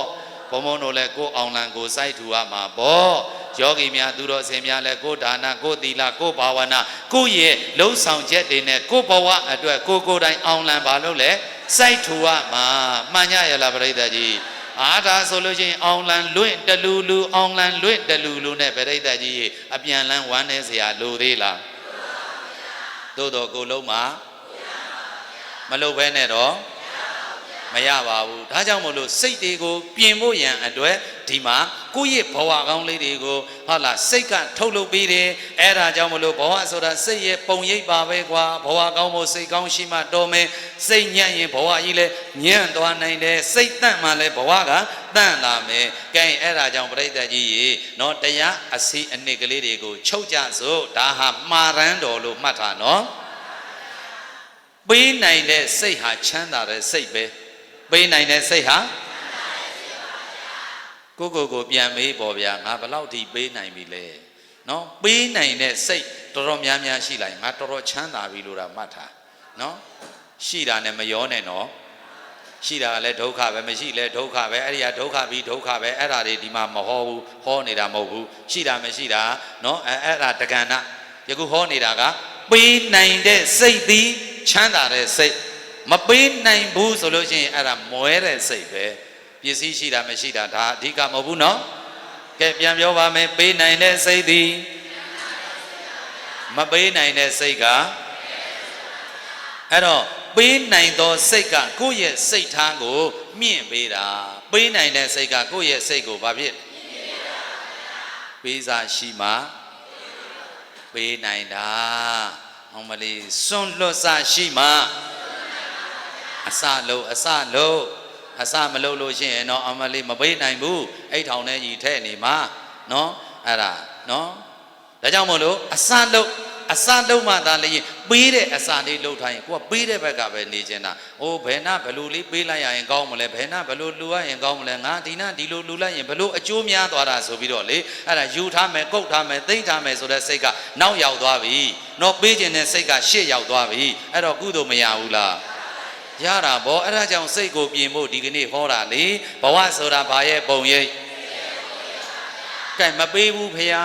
မပေးတော့ရှင်ဖေဟာဘာဖြစ်မလဲဟာမပေးတော့ကြံရဲ့စံရဲ့နောက်ကရံဖြစ်ကြလေကုန်၏ဟုတ်တယ်မဟုတ်လားကဲဖုံဖုံသိခါထတဲ့ရဟန်းတက္ကမကြီးကဟောရှင်ဖေဟာတဲ့တပည့်တော်ကုသိုလ်ရအောင်တရားပွဲဝေအောင်သင်္ကန်းလေးဝိပ္ပါဖေဟာတဲ့အဲ့ဒီမှာ3စုံလောက် तू ကတခါဝယ်ပေးရင်အဲ့လောက်ဝယ်ပေးတယ်နော်ရှင်ဖေဟာနည်းနည်းလဲဝါတော့ချွေးတွေပါတွေထွက်တာ तू သိတယ်လေနော်အဲ့လိုဝယ်ပေးတယ်ကဲပြောချင်တဲ့စကားလေးပြောကြပါစို့ရှင်ဖေဟာတပည့်တော်မှလူတဲ့သင်္ကန်းလေးဝေရလားဖေဟာဝိပ္ပါတယ်တက္ကမကြီးဒါတော့ဘသူနေနေကိုလူတာလေးဝိစေခြင်းလို့ပြောတာဆိုတော့တတိမပြုတ်မိသေးဘူးနောက်တော့ဟာလာ तू ကဆက်ပြီးပြောတယ်ဖုံးနဲ့လေရှင်ဘုရားဝိနော်ကိုကနည်းနည်းတတိထားမိသွားပြီဝိထာနော်ဟောအဲ့ဒီစကားအရေးပါသွားပြီသေချာပြန်နာထောင်တို့ယောဂီတွေသိမသိလိုက်ဘူးထင်တယ်နော်ကဲပထမသင်္ကန်းလေးလှူတယ်ရှင်ဘုရားတပည့်တော်မှလူတဲ့သင်္ကန်းလေးဝတ်ပါဗျာတပည့်တော်ကုံတော်ထလူမှာပေါ့ဟုတ်ကဲ့ဒကမာကြီးဝတ်တယ်စိတ်ချဟောကဲဒီတိရှင်ဘုရားဝတ်နော်ဝတ်ပါတယ်ဒကမာကြီးရဲ့ဝတ်ထားနော်ဟာသိသွားပြီပြိဿသိပြီလားဘယ်လိုသိတာရောင်းဝါသိတာမသိသေးရင်အစအပြန်ဟောရမှာဝတ်ထားနော်ဆိုတဲ့စကားဟာပြိဿရဲ့တော်တော်လေးနော်အရေးပါသွားပြီကိုမဝိရင်ရှင်ဘုရားသူများဝိလိမ့်မယ်နော်ကဲပြိဿကြီးသဘောပေါက်ပြီလားအဲ့တော့ကိုမသုံးရင်ကိုမစားရင်အေးအဲ့ဒါပဲကုသိုလ်ရအောင်အသုံးချတရားရအောင်အသုံးချရှင်နေမင်းတို့ဓမ္မတသနာပေးထားတယ်လေဘဝနှင့်ခန္ဓာစီးပွားဥစ္စာကုသိုလ်ရအောင်အသုံးချရမည်တရားရအောင်အသုံးချရမည်မမြင်တဲ့သူမြင်သူရှောင်ရမည်မမြင်တဲ့သူတွေကိုမြင်တဲ့သူဟာရှောင်အလိုဆန္ဒကိုသိက္ခာဖြင့်ထိမ့်သိမ်းရမည်ကိုယ်အလိုဆန္ဒတွေကိုဘာနဲ့ထိမ့်ဟောကြားတဲ့ဒေသနာအညီလောဘအမိဘိုထဲတိုင်းလိုမည်လောဘအမိဘိုကြီးကတော့ထဲတိုင်းဘာဖြစ်နေမလဲလိုချင်တဲ့စိတ်ကြီးကိုမွေးထားရင်အမြဲတမ်းလိုနေမှာပဲဒါကြောင့်လူတွေဟာဖြည့်စရာမရှိလို့နော်အဲ့ဒီမှာတချို့ဒုက္ခရောက်တာများတယ်ဗျနေစရာမရှိလို့မဟုတ်ဘူးဖြည့်စရာမရှိလို့ဒုက္ခရောက်တာကဲပြိဿကြီးပြောမယ်ဒကမာကြီးတယောက်ဗျာတိုက်ပေါ်ကမှနေပြီးသူ့မှာစိတ်နဲ့ရွှေနဲ့နော်အချမ်းအယံနဲ့နေရပါလျက်ကဲနဲ့တောကတွေများပြီးစိတ်ဆင်းရဲနေတယ်အဲ့တော့ဒီဒကမာကြီးကိုကြည့်လိုက်စမ်းပါကဲဒုပရိသတ်များ तू နေစရာ तू အဲ့ဒါနေစရာမရှိလို့စိတ်ဆင်းရဲနေတာလားဖြည့်စရာမရှိလို့လားကဲဒုပရိသတ်များဒီကနေ့ဒါဖြည့်စရာပေးလိုက်တာပဲခုတရားအလူပေးတာဘာပေးတာလဲအေးကိုကနဲ့ကိုပေါ့ဗျာကိုဒါနနဲ့ကိုကံတရားနဲ့ကိုအကျိုးပေးနဲ့ကိုပေါ့နေရာထိုင်ခင်းလေးတွေကိုစီရှိကြတယ်မို့လားအဲ့တော့နေစရာရှိပါတယ်အေးနေစရာရှိပြီးတိုက်ကြီးပေါ်မှာနေတော့လဲဖြည့်စရာမရှိလို့ရှိရင်တော့သောကတွေဖြစ်နေအောင်ပါပဲအကုသိုလ်တွေဖြစ်နေအောင်ပါပဲကြည်စံကလေးကစားတယ်လို့ပဲနော်အိုးဘုတ်တွေဂျိုးရုပ်တွေနဲ့ကစားတယ်လို့ပဲသားလေးပေါ်လာတော့ငကိုတော့ကသားမရှိပါဘူးတစ်ယောက်တည်းနောက်ကျမှ2ယောက်ဖြစ်2ယောက်ကနေ3ယောက်ဖြစ်4ယောက်ဖြစ်ငါဥစ္စာလာမထိနဲ့ငါသားငါသမီးငါပစ္စည်းငါဇနီးငါခင်ပွန်းဆိုကင်ဇလန်းနေရမပြီးတော့ဘူးကဲပရိသတ်ကြီးခွဲလည်းမခွဲနိုင်တော့ဘူးမသိအဝိဇ္ဇာနဲ့တွယ်လိုက်ပြီလေနော်အမှရင်တုမနာတွေဖြစ်ကွဲကွာရပြီဆိုတော့လေကဲဒုက္ခတွေမများဘူးလား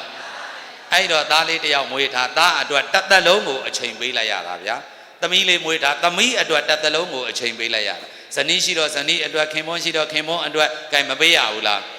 ကိုယ့်အတွက်တရားရှာချိန်လည်းမရှိတရားအထုတ်ချိန်လည်းရှိသေးလားမရှိတော့ဘူးနောက်ဆုံးတော့လူဘဝရောက်လာဩတက်တန်းလေးကတူတူလေးဘယ်နှစ်ပြန်ရမှန်းမသိနောက်ဆုံးပြန်တော့ထုတ်ပို့သွားတာကဘာတွေထုတ်ပို့သွားဆိုတော့အာဟုသူတွေများသွားဘာတွေများသွားတနေ့ပြန်ရမယ်ဆိုတာရောဒုပရိသတ်များမသိဘူးလားအဲ့ဒါကြောင့်မင်းနဲ့ငါနဲ့လာပြီးတော့ဆုံကြတယ်သားရဲ့သမီးရဲ့ဇနီးရဲ့ခင်မွန်းရဲ့လာပြီးဆုံကြတယ်တာဝန်ကျေရင်တော်ပြီတာဝန်ကျေရင်တာဝန်ကျေရမယ်နော်ငါဥစ္စာငါသားငါသမီးငါဇနီးငါပစ္စည်းငါခင်ပွန်းအနေနဲ့တွေ့တာမိရင်တွေ့တာရင်꽌ရမှာငိုရမယ်တွေ့တာရင်ဒါတရားသဘောကသူ့သဘောသူဆောင်းသွားမှာပဲမှန်ကြရလားပရိသတ်ကြီး ဒါကြောင့်မလို့စိတ်ကလေးကိုပြုပြင်ဖို့ရန်အတွက်ဟာလားပေးနိုင်တဲ့စိတ်ကိုမွေးပေးနိုင်တဲ့စိတ်ကကိုယ့်ကိုမြင့်တင်ပေးတာဖြစ်တယ်နောက်တစ်ခါစိတ်ထားတွေမြင့်လာပြီဆိုရင်စိတ်နဲ့တန်တဲ့ဘဝကိုရမယ်ချမ်းသာခြင်းရင်စိတ်ကိုပြင်ပရိသတ်ကြီးချမ်းသာခြင်းရင်မြင့်လာပြီဆိုရင်မြတ်အောင်နေမြင့်လာပြီဆိုရင်ချမ်းသာခြင်းဆိုသည်မှာစိတ်ကောင်းရှိသူတို့မူပိုင်ချမ်းသာခြင်းဆိုသည်မှာ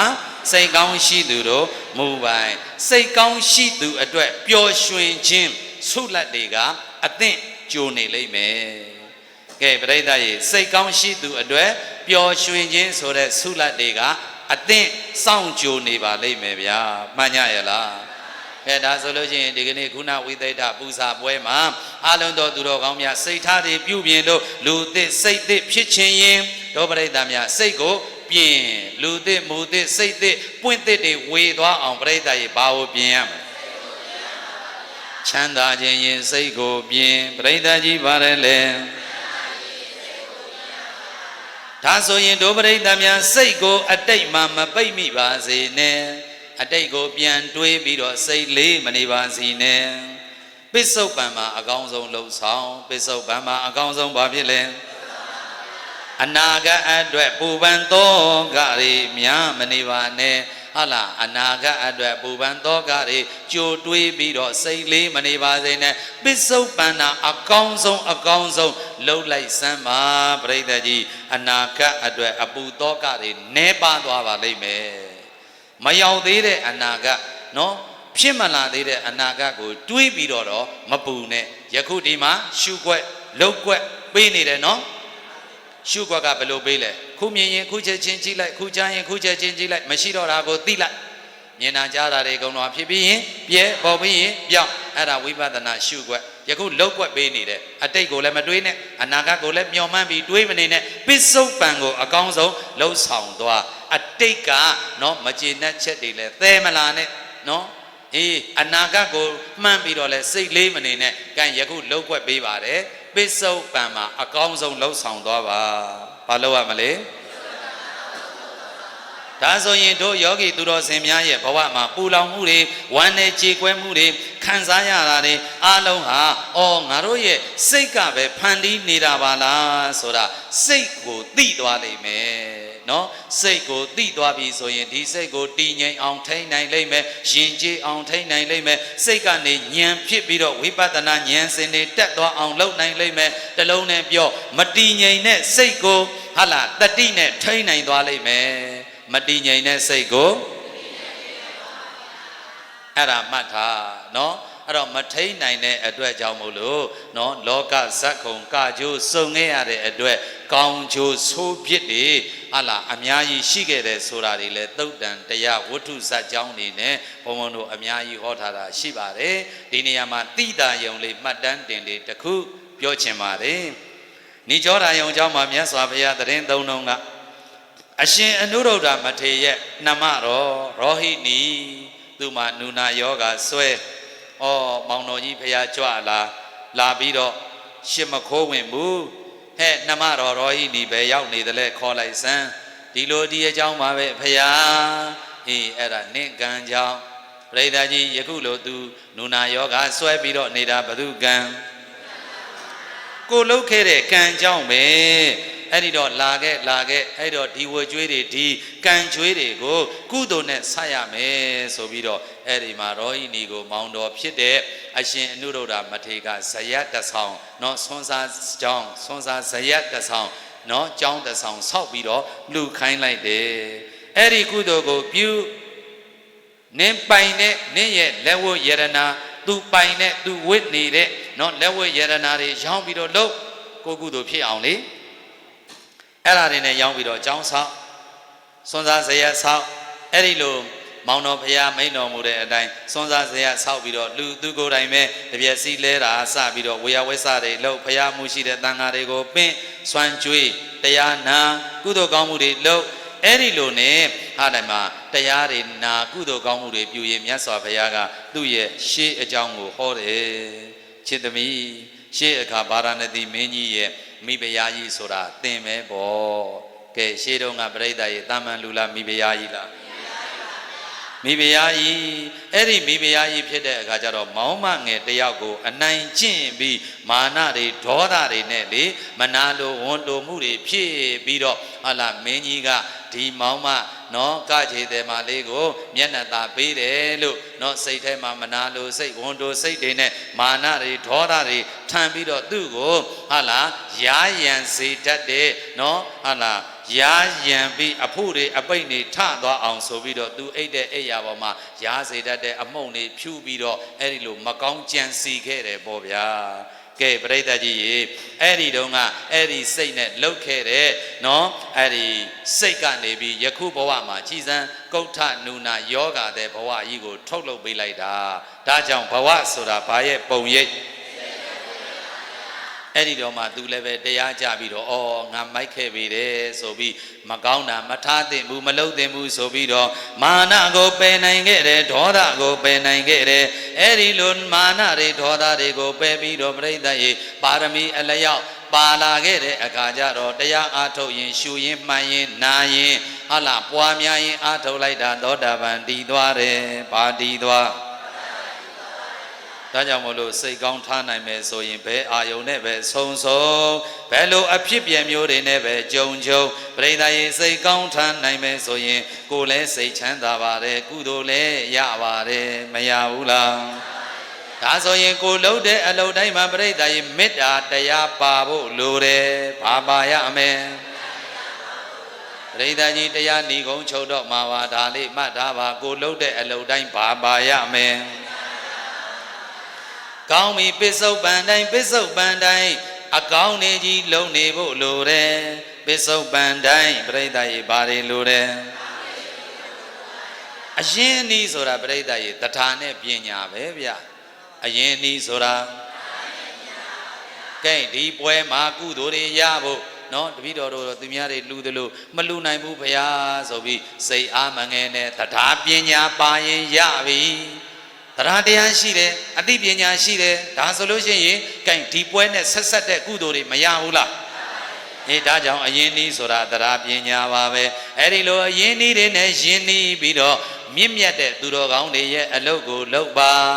အရင်နည်းတွေယဉ်ပြီးတော့ဘာတွေလုပ်မလဲမြင့်မြတ်တဲ့သူတော်ကောင်းတွေရဲ့အလုပ်ကိုလုပ်သီးခံမယ်ခွင့်လွတ်မယ်နားလည်ပေးမယ်စိတ်ဓာတ်တွေအစဉ်တန်းနေမြင့်လာအောင်ကြိုးစားမယ်ကိုယ်သိက္ခာကိုမကြအောင်ထိမ့်သိမ့်မယ်အဲ့ဒါဆိုရင်တို့ပရိသတ်များမိမိရဲ့စိတ်ကလေးဟာအကောင်းဆုံးဖြစ်မသွားနိုင်ဘူးလား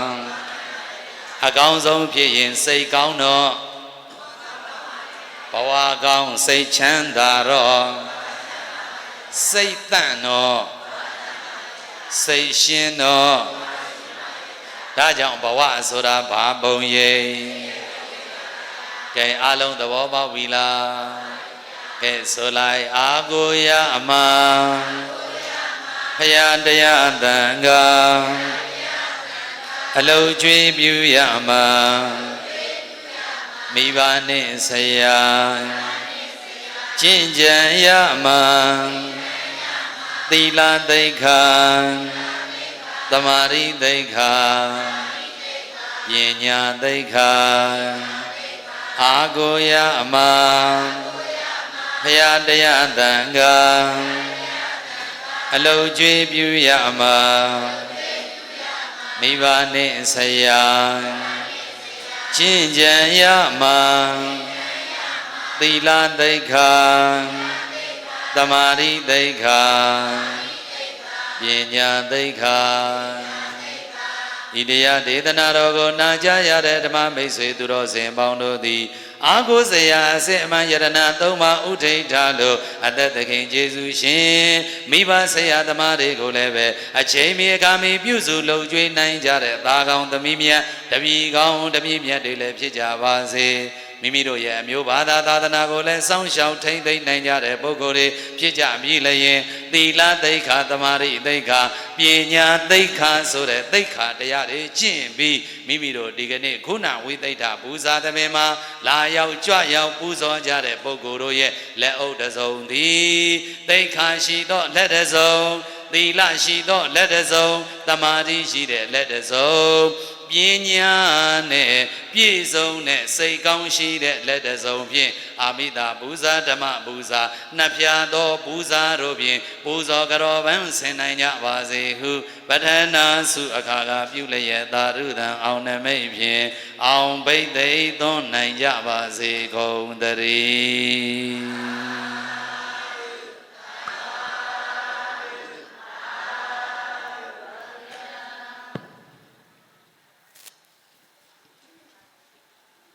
ကျေးဇူးတော်ရှင်ဆရာတော်ရှင်သူမြတ်ဖေဟာဒါယကာဒါယကမအပေါင်းသူတော်ကောင်းတို့ဤဓမ္မပူဇာဝတ္ထုပစ္စည်းများလှူဒန်းဆက်ကပ်ရန်ဖြစ်ပါတယ်ဗျာဆရာတော်ရှင်မြတ်ဤဓမ္မပူဇာနဝကမ္မဝတ္ထုတို့အားကပ္ပိယဂရကထံအနံအလှခံ၍လှူဒန်းခွင့်ပြုတော်မူပါယံဘုရားတပည့်တော်ခြေတော်ဥခိုက်ရိုသေစွာလျှောက်ထားပါသည်ဆရာတော်ရှင်မြတ်ဖေဟာမတ္တိလှူရှင်များဖြစ်ကြသောနှစ်ဖက်သောမိဘများနှင့်တကွဥပါဟုအားရည်စူး၍မေတော်ကြီးဒေါခင်မမိသားစုမန္တလေးမြို့ရေကြီးရပ်မှဓမ္မပူဇာနဝကမ္မဝတ္ထု30ကျပ်ဆက်ကလူတန်းမှာ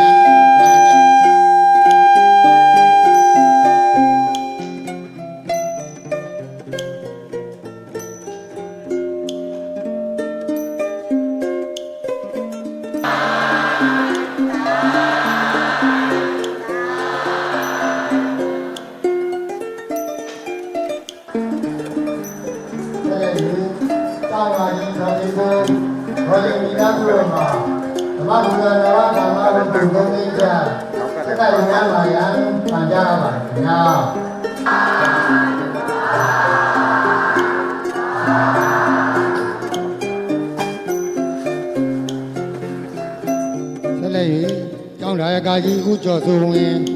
ကျောင်းဒါယိကမလောကေတီဆိုသတ္တမီများဖြစ်ကြတဲ့ခင်မြတ်မိုးပိုးသာသာလယေရနာမောင်ညာဖုံးတော်ရာမိသားစုတို့စင်ငိုင်မျိုးစိန်သုံးလုံးမိသားစုတို့မှာဓမ္မပူဇာနဝကမ္မဝတ္ထု9သိန်းကျဆက်ကလူတန်းမာယံပန်ကြားအပ်ပါတယ်ခင်ဗျာ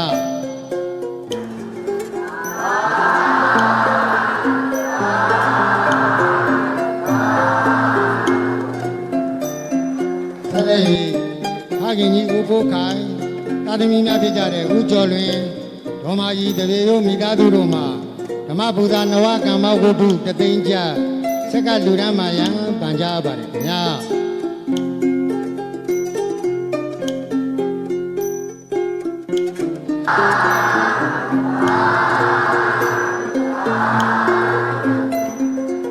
မိမိတော်ကြရင်သမီးမခင်မြင့်ကြီးရေရုံမိသားစုတို့မှာဓမ္မပူဇာနဝကမ္မဝတ္ထု3သိန်းကျဆက်ကလူတန်းမာယံပန်ကြားပါတယ်ခင်ဗျာ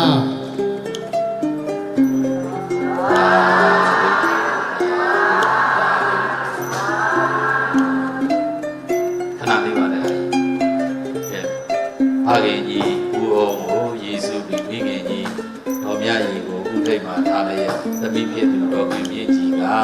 ဒါဘုံဘုံရဲ့သာသနာပြုလုပ်ငန်းများတောင်းတဘုရားစီရီတော်ဘုရားကြီးအားသိန်း200ကျပ်လူရန်ထားပါလေဗျာဒီလူတော်ကိုအားလုံးမမြောက်ဝါသာသာဓုခေါ်ဖို့ရန်အတွက်တိုက်ဆိုင်တော့ဒီသိန်း200ကျပ်အလူတော်အတွက်ဝမ်းမြောက်လို့မောသာဓုခေါ်တော်မူကြပါအာဆက်လက်ဥတည်ညုံတော်ဧတံတရေရိုးမိသားစုတို့မှာဓမ္မပူဇာနဝကမ္မဝတ္ထု9000ကျ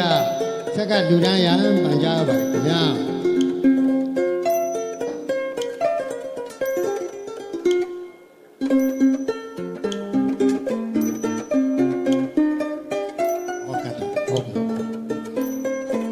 ဆက်လက်၍ဦးသိန်းစောဒေါ်ဧခိုင်မြို့သာကုန်းမိသားစုမှာဓမ္မပူဇာနဝကမ္မဝတ္ထု9000ကျဆက်ကလူတန်းရန်ပန်ကြားပါတယ်ခင်ဗျာ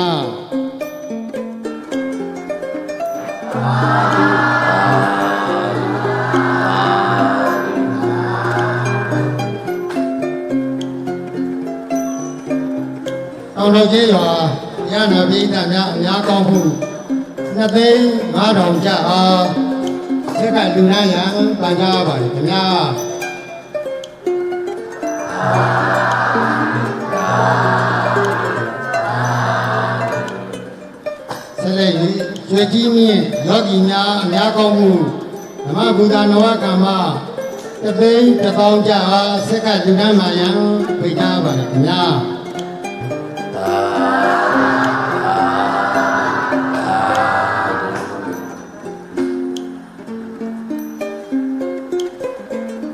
ဆက်လက်၍ညောင်မင်းကြီးကျင်းတော်ဥကြော်ငယ်အားရည်စူး၍ဒေါခင်ဆွေသာကိုမျိုးထွန်းမခင်မျိုးဝင်းမိသားစုတို့မှာဓမ္မဗုဒ္ဓနဝကမ္မဝိတု9000ကျပ်ဆက်ကလူတန်းမာယံပန်ကြားပါတယ်ခင်ဗျာ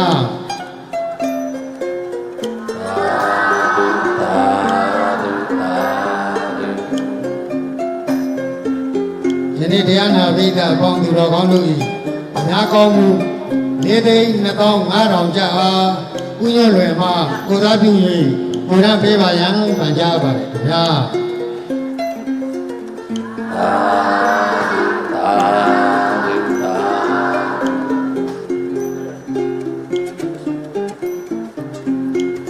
ရာတော်ဘုရားဟာဒီငါပန်းချင်းများတရားနာပိဋကမှာကိုစားပြုပြီးတော့အဲ့ဒါအာလောပါ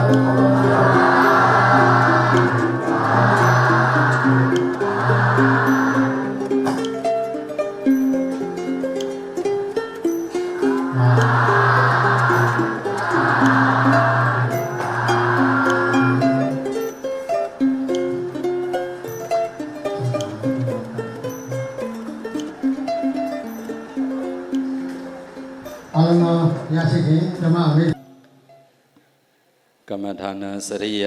ဘောရစိတ်တော်ယဗတ္တန္တကောဝိဒဤကုဏဝိသိဋ္ဌပူဇာအကျိုးဓမ္မသဘင်ကြီးမှာဓမ္မဒါနမတိမိတရားအလူပေးကြတဲ့ဓမ္မပူဇာကုသိုလ်ရှင်များကတော့နှစ်ဖက်မိဘများနှင့်ဥပါဥပါရည်စူး၍မေတော်ဤတော်ခင်မမိသားစုရေကြီးရမန္တလေးမြို့ကဖြစ်ပါတယ်ဓမ္မမေဆွေသူတော်စင်များမိမိတို့အသီးသီးဘုံပြုပူဇော်ပွဲကိုအကြောင်းပြုလို့တရားတော်ကိုပူဇော်သောအပြင်လူတန်းကိုအစုစုအတွက်ကုသိုလ်ရှင်အသီးသီးကရေစက်တော်သုံးချလေအမြပေးဝေဖို့ရန်အတွက်တညီတညွတ်တဲ့ဝမ်းပန္တတာရေစက်သုံး၍လိုက်ဆိုကြဤရန်ပေပုံညံနိဗ္ဗာနန္တသစ္စယောဟောတုရှင်ဘုရားညာတပိတော်တို့သည်ကုဏဝိသိဋ္ဌဘုံပြုဝဲကိုအကြောင်းပြု၍တရားချစ်ခင်သူတော်စင်တို့အားဓမ္မဒါနတရားအလှပေးလူပါကုန်၏ဓမ္မပူဇာလူရန်ဝေယအပြာပြာတို့ကို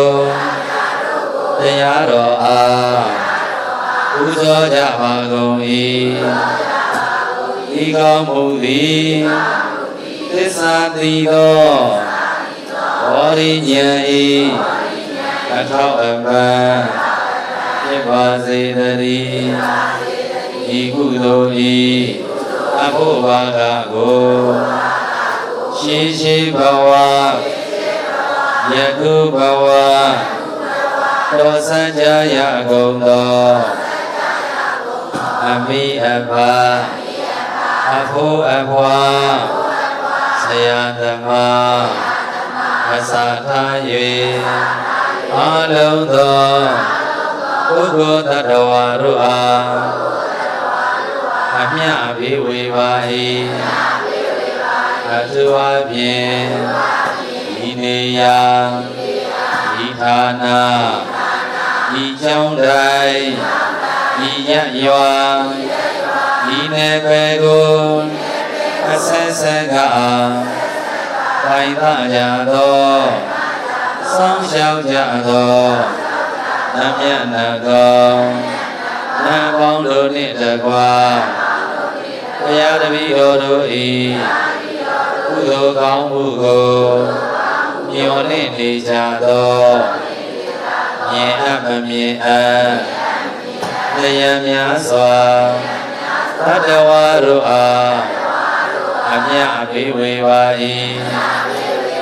အမြတ်ရ၍ဘု ကိုယ်စိတ်နှပြ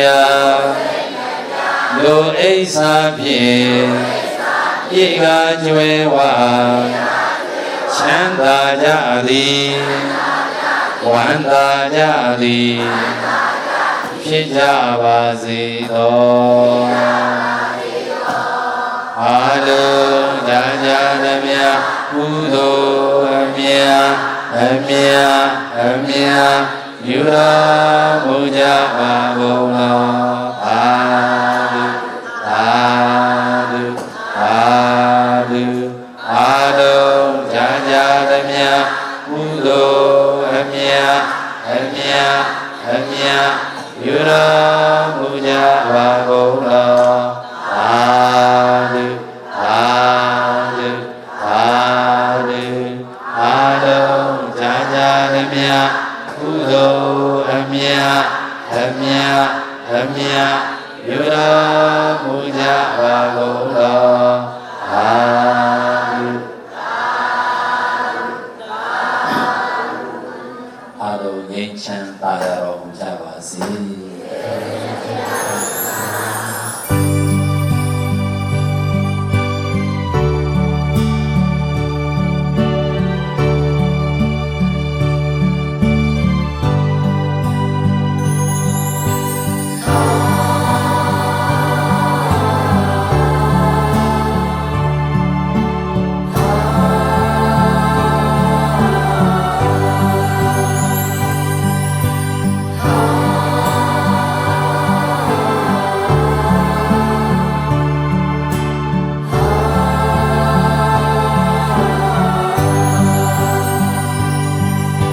ဆရာ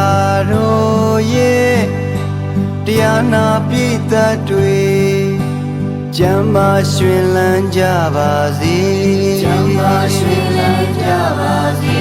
ဆရာတော်ကမေတ္တာပို့လို့ဝေ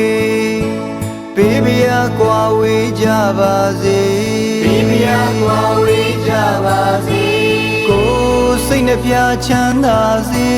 ကိုယ်စိတ်နှပြချမ်းသာစေ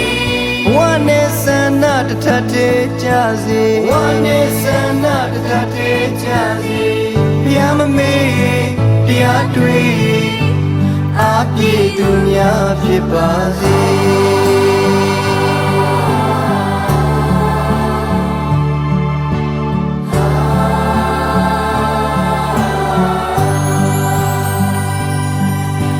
တိုင်းသာပြည်သူများပူလူကြည်ဖြူစိတ်ချမ်းသာပါစေတိုင်းသာပြည်သူများပူလူကြည်ဖြူစိတ်ချမ်းသာပါစေသက်ရှိချမ်းသာပေးရန်กว่าချမ်းသာကြပါစေသက်ရှိချမ်းသာပေးရန်กว่าချမ်းသာကြပါစေကောင်းကျိုးလူရာပြေပါစေကောင်းကျိုးလူရာပြေပါစေနှလုံးစိတ်ဝမ်းအေးချမ်းကြစေ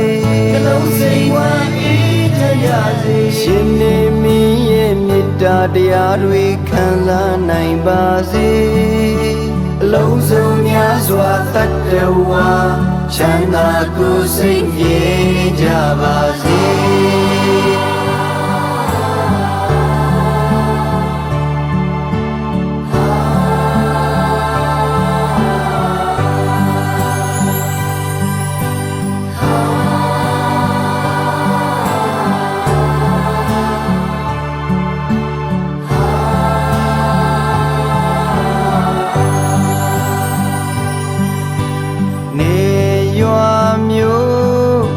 တရားနာပိသတ်တွေ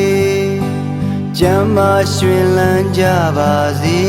ကျမ်းမာရွှင်လန်းကြပါစေဆရာတော်ကမေတ္တာပို့လို့ဝေပေးပြာကွာဝေးကြပါစေပေးပြာကွာဝေးကြပါစေကိုယ်စိတ်နှပြချမ်းသာစေကိုယ်စိတ်နှပြချမ်းသာစေဝမ်းနဲ့ဆန္ဒတထတဲ့ကြစေဝမ်းနဲ့ဆန္ဒတထတဲ့ကြစေ